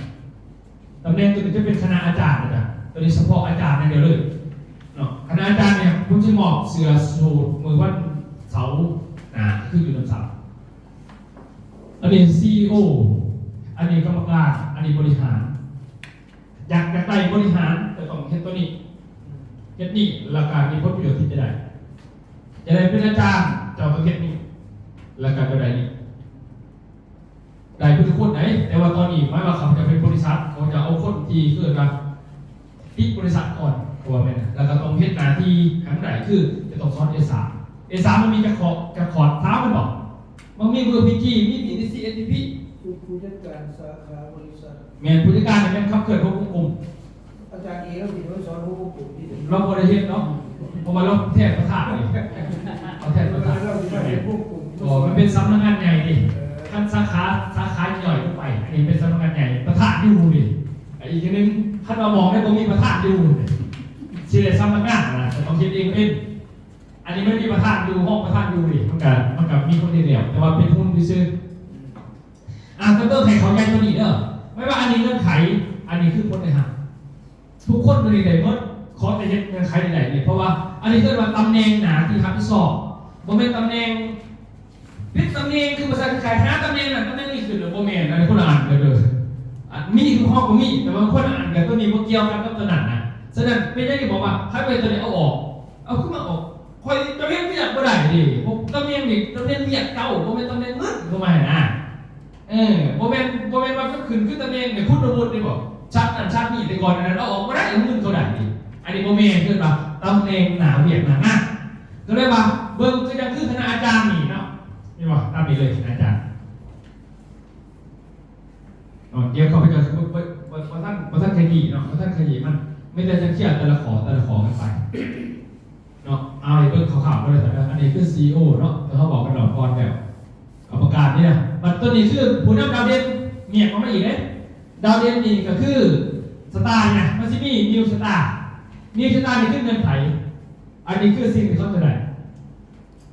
อันนี้คือแต่มันสตาร์ก็เสียตัวนี้กันนี่ผู้ใดได้เงินไขแล้วอื่นนี่แจกไม่ซื้อเด้อเพราะว่าจำหม้ออยู่ที่อุบลน้ำซับมันมีไปพอเขาบ่มีวะเดี๋ยวอื่นมาลงตลาดเด้อพอใหญ่เด้อไม่ว่าเขาสิบอกตัวนี้ไม่ว่ารับจากมอบตัวนี้แหละปั๊บเนาะมอบตัวนี้ปั๊บพอใหญ่เขาบ่มีสามารถเอาหัวนิวสตาร์ได้เลยพอจะวะเข้าใจเด้อเข้าไปเด้อ ผู้นำนิวสตาร์ผลงานหมายถึง15 ตันเนาะ เมนซึ่งหาตันตัวนี้คือเป็นพวกที่เราผ่านปึ๊บเลยนะผ่านปึ๊บแล้วก็ว่ารอบนิวสตาร์นี่คนยังไม่ซื้อหรือว่าเหมาะมากเอาเสือตัวนี้ฟรีเขาจะบอกว่าไงฉะนั้นเราได้ช่องโตไม่ว่าเราได้ตัวนี้เราก็ได้ดีพอมาหายเราหลุดแล้วก็เราซักก่อซักที่แล้วก็มาหอมน้ำเลยโอเคว่าตัวนี้ต้องพูดถึงคนใหญ่เป็นรุ่นมีเรื่องนิวสตาร์เนี่ยเอาตัวนี้อาจารย์ผมเอาไปเป็นซุปเปอร์สตาร์เด้อเมนตัวนี้คือในห่วงท่องเที่ยวภายในในต่างประเทศฟรีทุกขันที่มีสมาชิกของขันอีกไปห่วงนั่นตัวนี้คือที่เขาบอกถึงสู่สร้างปัญหาดีแต่บางเงินขายกันต้องมีงานชั้นเป็นพี่เฉพาะองค์กรของตัวเองอยู่ออฟฟิศแต่ต้องมีวัดประจำการของเจ้าตีเกียรติเจ้าชั้นเป็นพี่ท่านบ่มีกับเจ้าเฝ้าคิดตัวนี้มันบอกโทษเบียร์เขาเป็นมันถ้าไปเขาไปเจ้าเขาไปเห็นตัวนี้เลยเขาจะมาเลยส่วนใหญ่เขามาสมาคมเป็นตัวนี้เนาะอันนี้ถ้าเป็นซุปเปอร์พี่ขึ้นไปจะมีสิทธิ์เป็นตัวนี้ฉะนั้นอยู่ที่อุบลรัตน์เขาสิบอกเรื่องเชิงนี้ฉะนั้นมือวันที่16เขาต้องไปใส่เขาสิบอกเลยว่าเขาเป็นเร็วเนี่ยเขาสิได้ยังไงเห็นไหมมันจะมีแบบสำหรับสมาชิกสมาคมเขาสิบอกเรื่องเนี่ยตัวนี้ลงไปโอเคเนาะแล้วเดี๋ยวมันจะมีการดูแลนี่ดูแลสมาคมกันเลยมีปึกติดตามมันจะมีดูแลสมาคมเริ่มต้นจากซุปเปอร์ VIP ตัวนี้มันมีการดูแลกันนี่สมาคมเสนอกันบ่เกินหาล้านบ่ซัก200,000ตัวนี้นะตัวนี้เกิดเสียชีวิตของพวกนี่มันมีอยู่ในเกียรติที่หายไปคำเชิญตัวนี้มันไม่มีแต่ว่าอาจารย์จะบอกได้ว่าเอาตัวนี้เดี๋ยวไปอ่านเองว่าขับไปก่อนเพราะว่ามือจะสีขยับอีกตัวนึงขยี้แล้วมันไม่ขยับตัวนี้เป็นคุณอาวุธตามในโลโก้เนี่ยคุณอาวุธนี่คือตามเงินเดือนตัวนี้ไง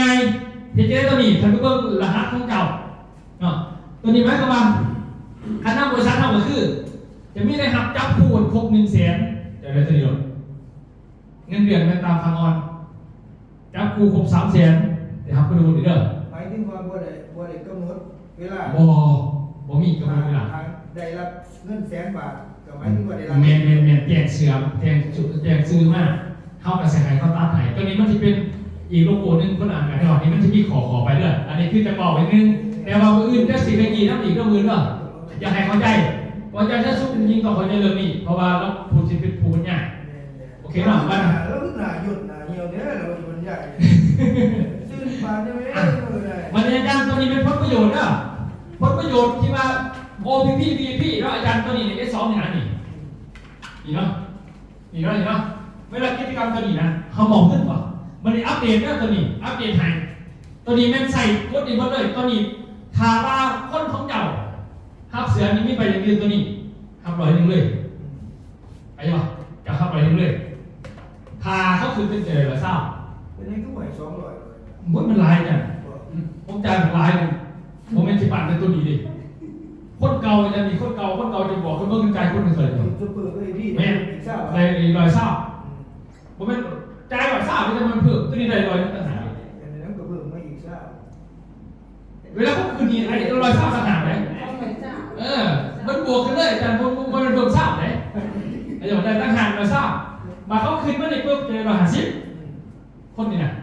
มาเขาคืนตัวนี้ได้200เขาคืนตัวนี้ได้300เขาคืนตัวนี้ได้500ครับเขาคืนตัวนี้แต่1,000 บาทได้ป่ะเนี่ยเดี๋ยวพวกมันเป็นพันเลยแม้แต่กรรมการต้องมาตรฐานเขาได้ผมไม่ตั้งสูตรหลอกสิได้มากของผมสิใครดูอะไรออกเนี่ยให้เข้าใจเด้อเราจะต้องเป็นมาตรฐานกรรมการจะต้องเข้าใจต้องมีแล้วก็ผู้ที่เป็นเมทีมที่ปั่นเขาได้เงิน1,000 บาทค่าปั่นถ้าเขาคืนบริหารได้ 2,000 ถามว่าคืนเป็นอาจารย์ได้ 3,000 เขาจะปั่นทั้งคนหาคนบอกจ่ายเงินเข้าสู่เพื่อนพ่ออีกจ่ายกันไปฟ้อง 3,000 นี่แหละลงจังสีและยาวมันคงแนะนำเองนี่ไปผู้จัดการนี่ให้5,000เดือนคืนก็ผู้ใดผมเป็นเดือนละอาจารย์ปั้นในคนของอาจารย์เป็นผู้จัดการเนี่ยอาจารย์จะดีใจก็บอกเขาเกิดขึ้นบริษัทให้อาจารย์5,000ค่าปั่นเอาผมมาแต่อาจารย์ปั่นอีกฝั่งนึงอีกนี่เป็นบริการจะได้5,000ผมเป็นเดือนละได้ตัวนี้เป็นค่าปั่นคนขึ้นมาสาวันนี้ยังกลุ่มใหญ่เนาะเจ๋งเนาะนี่ก็คือความหมายของเขาเป็นในสัตว์นั่นแหละมันมีขันมีเงินอยู่ในหนึ่งคนแต่ละขันวันนี้ผู้จัดการนี่ผลประโยชน์ถาเขาเป็นผู้จัดการเขามีผู้ประโยชน์เขาตามแต่เช่นไหนตัวเบอร์นี่คือเนี่ยเราคือเกี่ยวกับเรื่องเข้าใจบริษัทได้ถึงได้มันหลายตัวสิ่งที่เขาเข้าใจมันเขาไม่ได้บอกอย่างฝากเลยในเรื่องนั้นนี่ไปเฮียนไปเขาเรื่องแต่ละคอร์สไปนะมันไปเฮียนกับมุก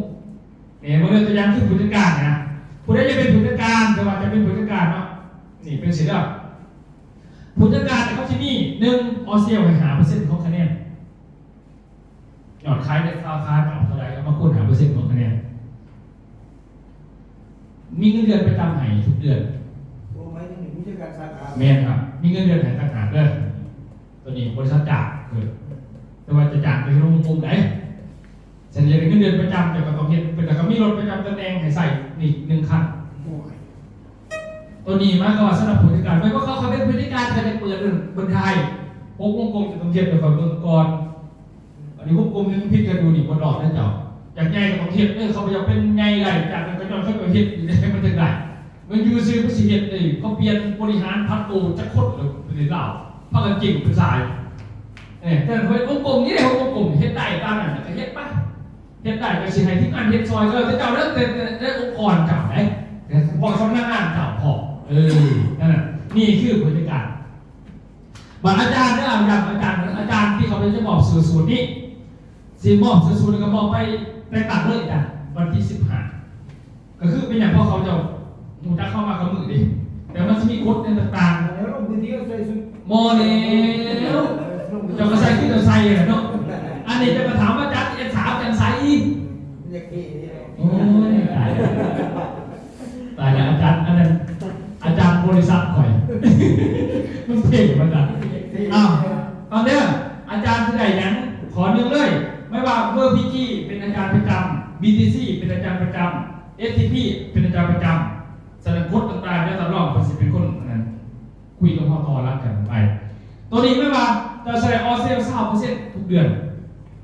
10% ยอดขายรวมบริษัทอาจารย์ขายผู้นำผู้เม็ดกระยาไล่บึ้งนั้นมันมีดอกเบี้ยให้บริการของพี่ผมในเดือนมันจะมีอยู่ในโปรแกรมมันพี่มาปุ๊บจากคะแนนเอามาคูณ 10% ตัวอย่างคือเขามียอดขายแสนคะแนน 10% เป็นถึงเท่าไหร่10,000หรอ10,000เป็นเงิน10,000กัน10,000มาหารกับคนหาคนกับอะไรคน2,000เข้าใจป่ะอันนี้คือคล้ายๆก็ไปหายใจ ทุกเดือน ทุกเดือน หมายถึงประโยชน์ขายรวมทั้งหมด เมนครับบริษัทขายกับ 10% บาทนี้อีก 10% จากสายจากตารางของเจ้าตารางของเจ้ามีเท่าไหร่ถึงมาเพิ่มกู้ได้จากอีก 10% อันนี้คือคล้ายๆก็แต่ว่ากฎคือจะต้องไม่เฮ็ดนี่นะเขาจะไม่เฮ็ดหน้าที่เจ้าเมื่อใดกับตกลงว่าบ่ถึงตลอดก็ตัดออกไปให้ไปเฮ็ดปกติเจ้าปานนั่นน่ะดิจะบ่มักสิ่งที่คนให้เจ้าขอบ่จ่ายเงินทีมได้ขอจ้างคือเฮ็ดแต่ว่าคนบ่บอกว่าจ้างก็ผ่านมาในบ่มีบ่อันนี้คนให้เพิ่มมากเพื่อให้จะใครจะมาดูแล WPG BTC STP ถ้าเฮ็ดเช่นนี้บ่ได้แสดงว่าเจ้าบ่เหมาะสมผ่านมากับลูกค้าง่ายบ่นั่นนี่ สูตรชีวิตขึ้นอันนี้ โอ้บ่ไปนั่งก็ไปจุดทิมก็บ่ว่า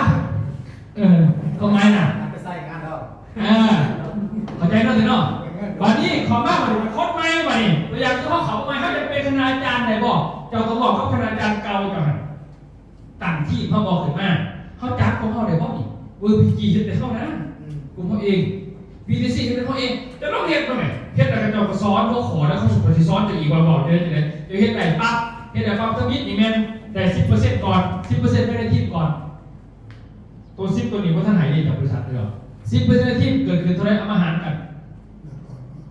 เขาจะบอกเขาไหมหมายว่าจะกล้าเฮ็ดบ่ตัวหนึ่งใช้การเฮ็ดเขาก็กล้าให้เท่านั้นจนก็ว่าโอเคผู้นี้ซอยงานได้แหละแบ่งที่ไปได้แล้วบริษัทอนุมัติจะยังบ่ได้ 10% จากบริษัทรวมเข้าใจบ่ถ้ามีเอา 10% ทางลานออกมันก่อนตัวนี้มันจะไปบอกคนเองเฮาจะบอกบริษัทนำบ่มีก็เฮ็ดหาคนนี่เลยบริญญาณที่ดีเข้าใจบ่ตัวนี้ถามอย่าให้ถาม แนมไปแนมมาแต่จะได้ยินหาคนคือเรา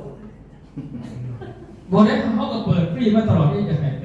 คือเฮ็ดผ่านมาเนาะบ่ส่งหรอก จะอยากให้เก่งอย่างนี้มันเก่งนี่หรอ นั่นบอกวันนี้ผู้บริหารตัวนี้เนาะคือผู้บริหารในสูตรที่ใส่ปัจจุบันนี่เนาะตัวนี้หมายว่าผู้ใดอยากได้ตัวนี้ให้ฟรีอยู่แล้วตัวนี้ก็คือเจ้าต้องเฮ็ดจบซับได้ทันทีแล้วเจ้าต้องเฮ็ด S1 เองเป็น S1 ในที่นี้บ่มีอัพหลอกบ่มีอัพไลน์บ่มีพี่บ่าพี่บอกอีกเข้าเองเฮ็ด เดียวเลย ก็ทีมเจ้าเนี่ยเขาทีมเจ้าไปคนเดียวมันก็บ่คล้ายๆอีกเป็นผู้สื่อเราคนเดียว เจ้าเราก็คือมันฟูเฮ็ดเองเฮ็ดรีเหรอ เขาจะบอกว่า S1 คือเจ้ากับองค์กรของเจ้าแต่ S1 นี่เป็นหยัง S1 โฮมเซลที่เฮ็ดกับภาครัฐได้ 2S1 แกรนด์ OPP ที่เฮ็ดระดับเมืองได้คือด้านนั้นเสร็จก่อน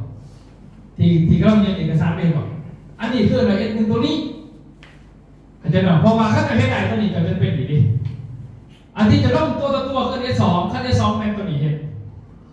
เข้าใจไหม S2 นี่อันนี้เฮ็ด S1 อันนี้เฮ็ด S2 อันนี้เฮ็ด S3 เขาจะเข้ามานะครับฉะนั้นเวลาเขาเรียนไทยเขาจะบริบทตัวนี้เนาะฉะนั้นระบบมันเบงนะที่ทำสอบกันแบบนั้นแหละว่าเห็นยังฉะนั้นตำแหน่งพวกนี้เป็นตำแหน่งทำสอบคณะบริหารไปสอบเห็นผู้ใดอย่างไรมันเป็นแบบผู้ใดเนาะคือผ่านมาเอาคือการคือไอ้ยอดยิ่งสิเป็นนี่น้ำมูเป็นนี่พอเป็นโดยความสามารถเห็นไหนได้ไม่แม่มันมีคนฝากมาพอฝากมาพันยาพักซาไว้โดยที่เขาไปจับผ้าลงเบียดบอกซองหมอเบียดเธอเดียวไปปึ๊บเขาไปเห็นปึ๊บก็มีปัญหากับผักหลักจัดประชุมเทอร์นิคปักซองออกมาเพิ่มพิจกันต่อแหละสรุปยังว่าสรุปมันบอกแล้วมันยังไงเลยสรุปได้หอดพูดตลอดพอดีว่าท่านมาสรุปเรื่องปักซองอยู่จะว่าเขาจะเอาไหวเวลาบริหารมันก็ไม่ได้เพราะไม่เขาจะเลยขั้นตอนที่มาไปขายซื้อเจ้าก็ต้องว่าซื้อสูตรมันเสียเงินตัดสูตรนะใช้สลิปไปรอดเฮ้ยมีคนซื้อเนี่ยเขาไม่ได้วายยังไงใช่เรื่องเจ้าที่เขาไม่ได้วายยังไงแต่ครับอยู่ได้หนียาแล้วมันมีขอมันดูมันเป็นหนักนะเขาใจนอกเข้ามานะฉะนั้นคณะเรียนยังได้คือพอสุดท้ายพอจะไปเฮ็ดเองโลกบางทีพอเขาฝึกเนี่ยเขาพอจะเป็นนี่พอเขามานั่งบอกว่าพอจะบอกเรื่องวิธีกับเขาพอจะเป็นแล้วแสดงออกมานี่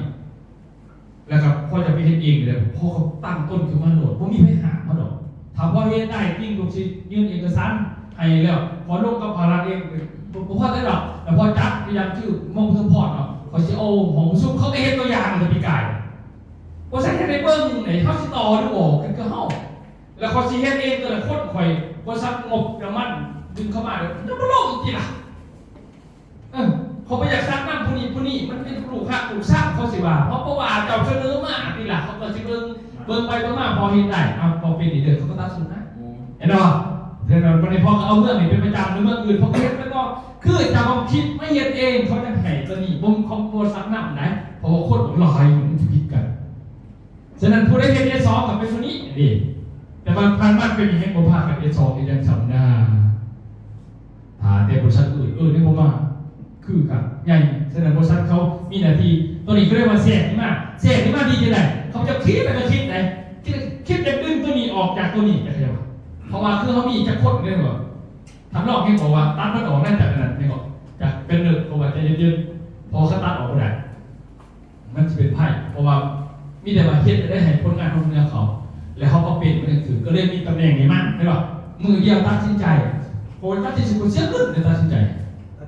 จ่ายเลย พอจ่ายเลยเดี๋ยวพอแม่ว่าตัดสินใจพอแม่สิเป็นได้เงินคนเสียเงินในการตัดสินใจแต่ละครั้ง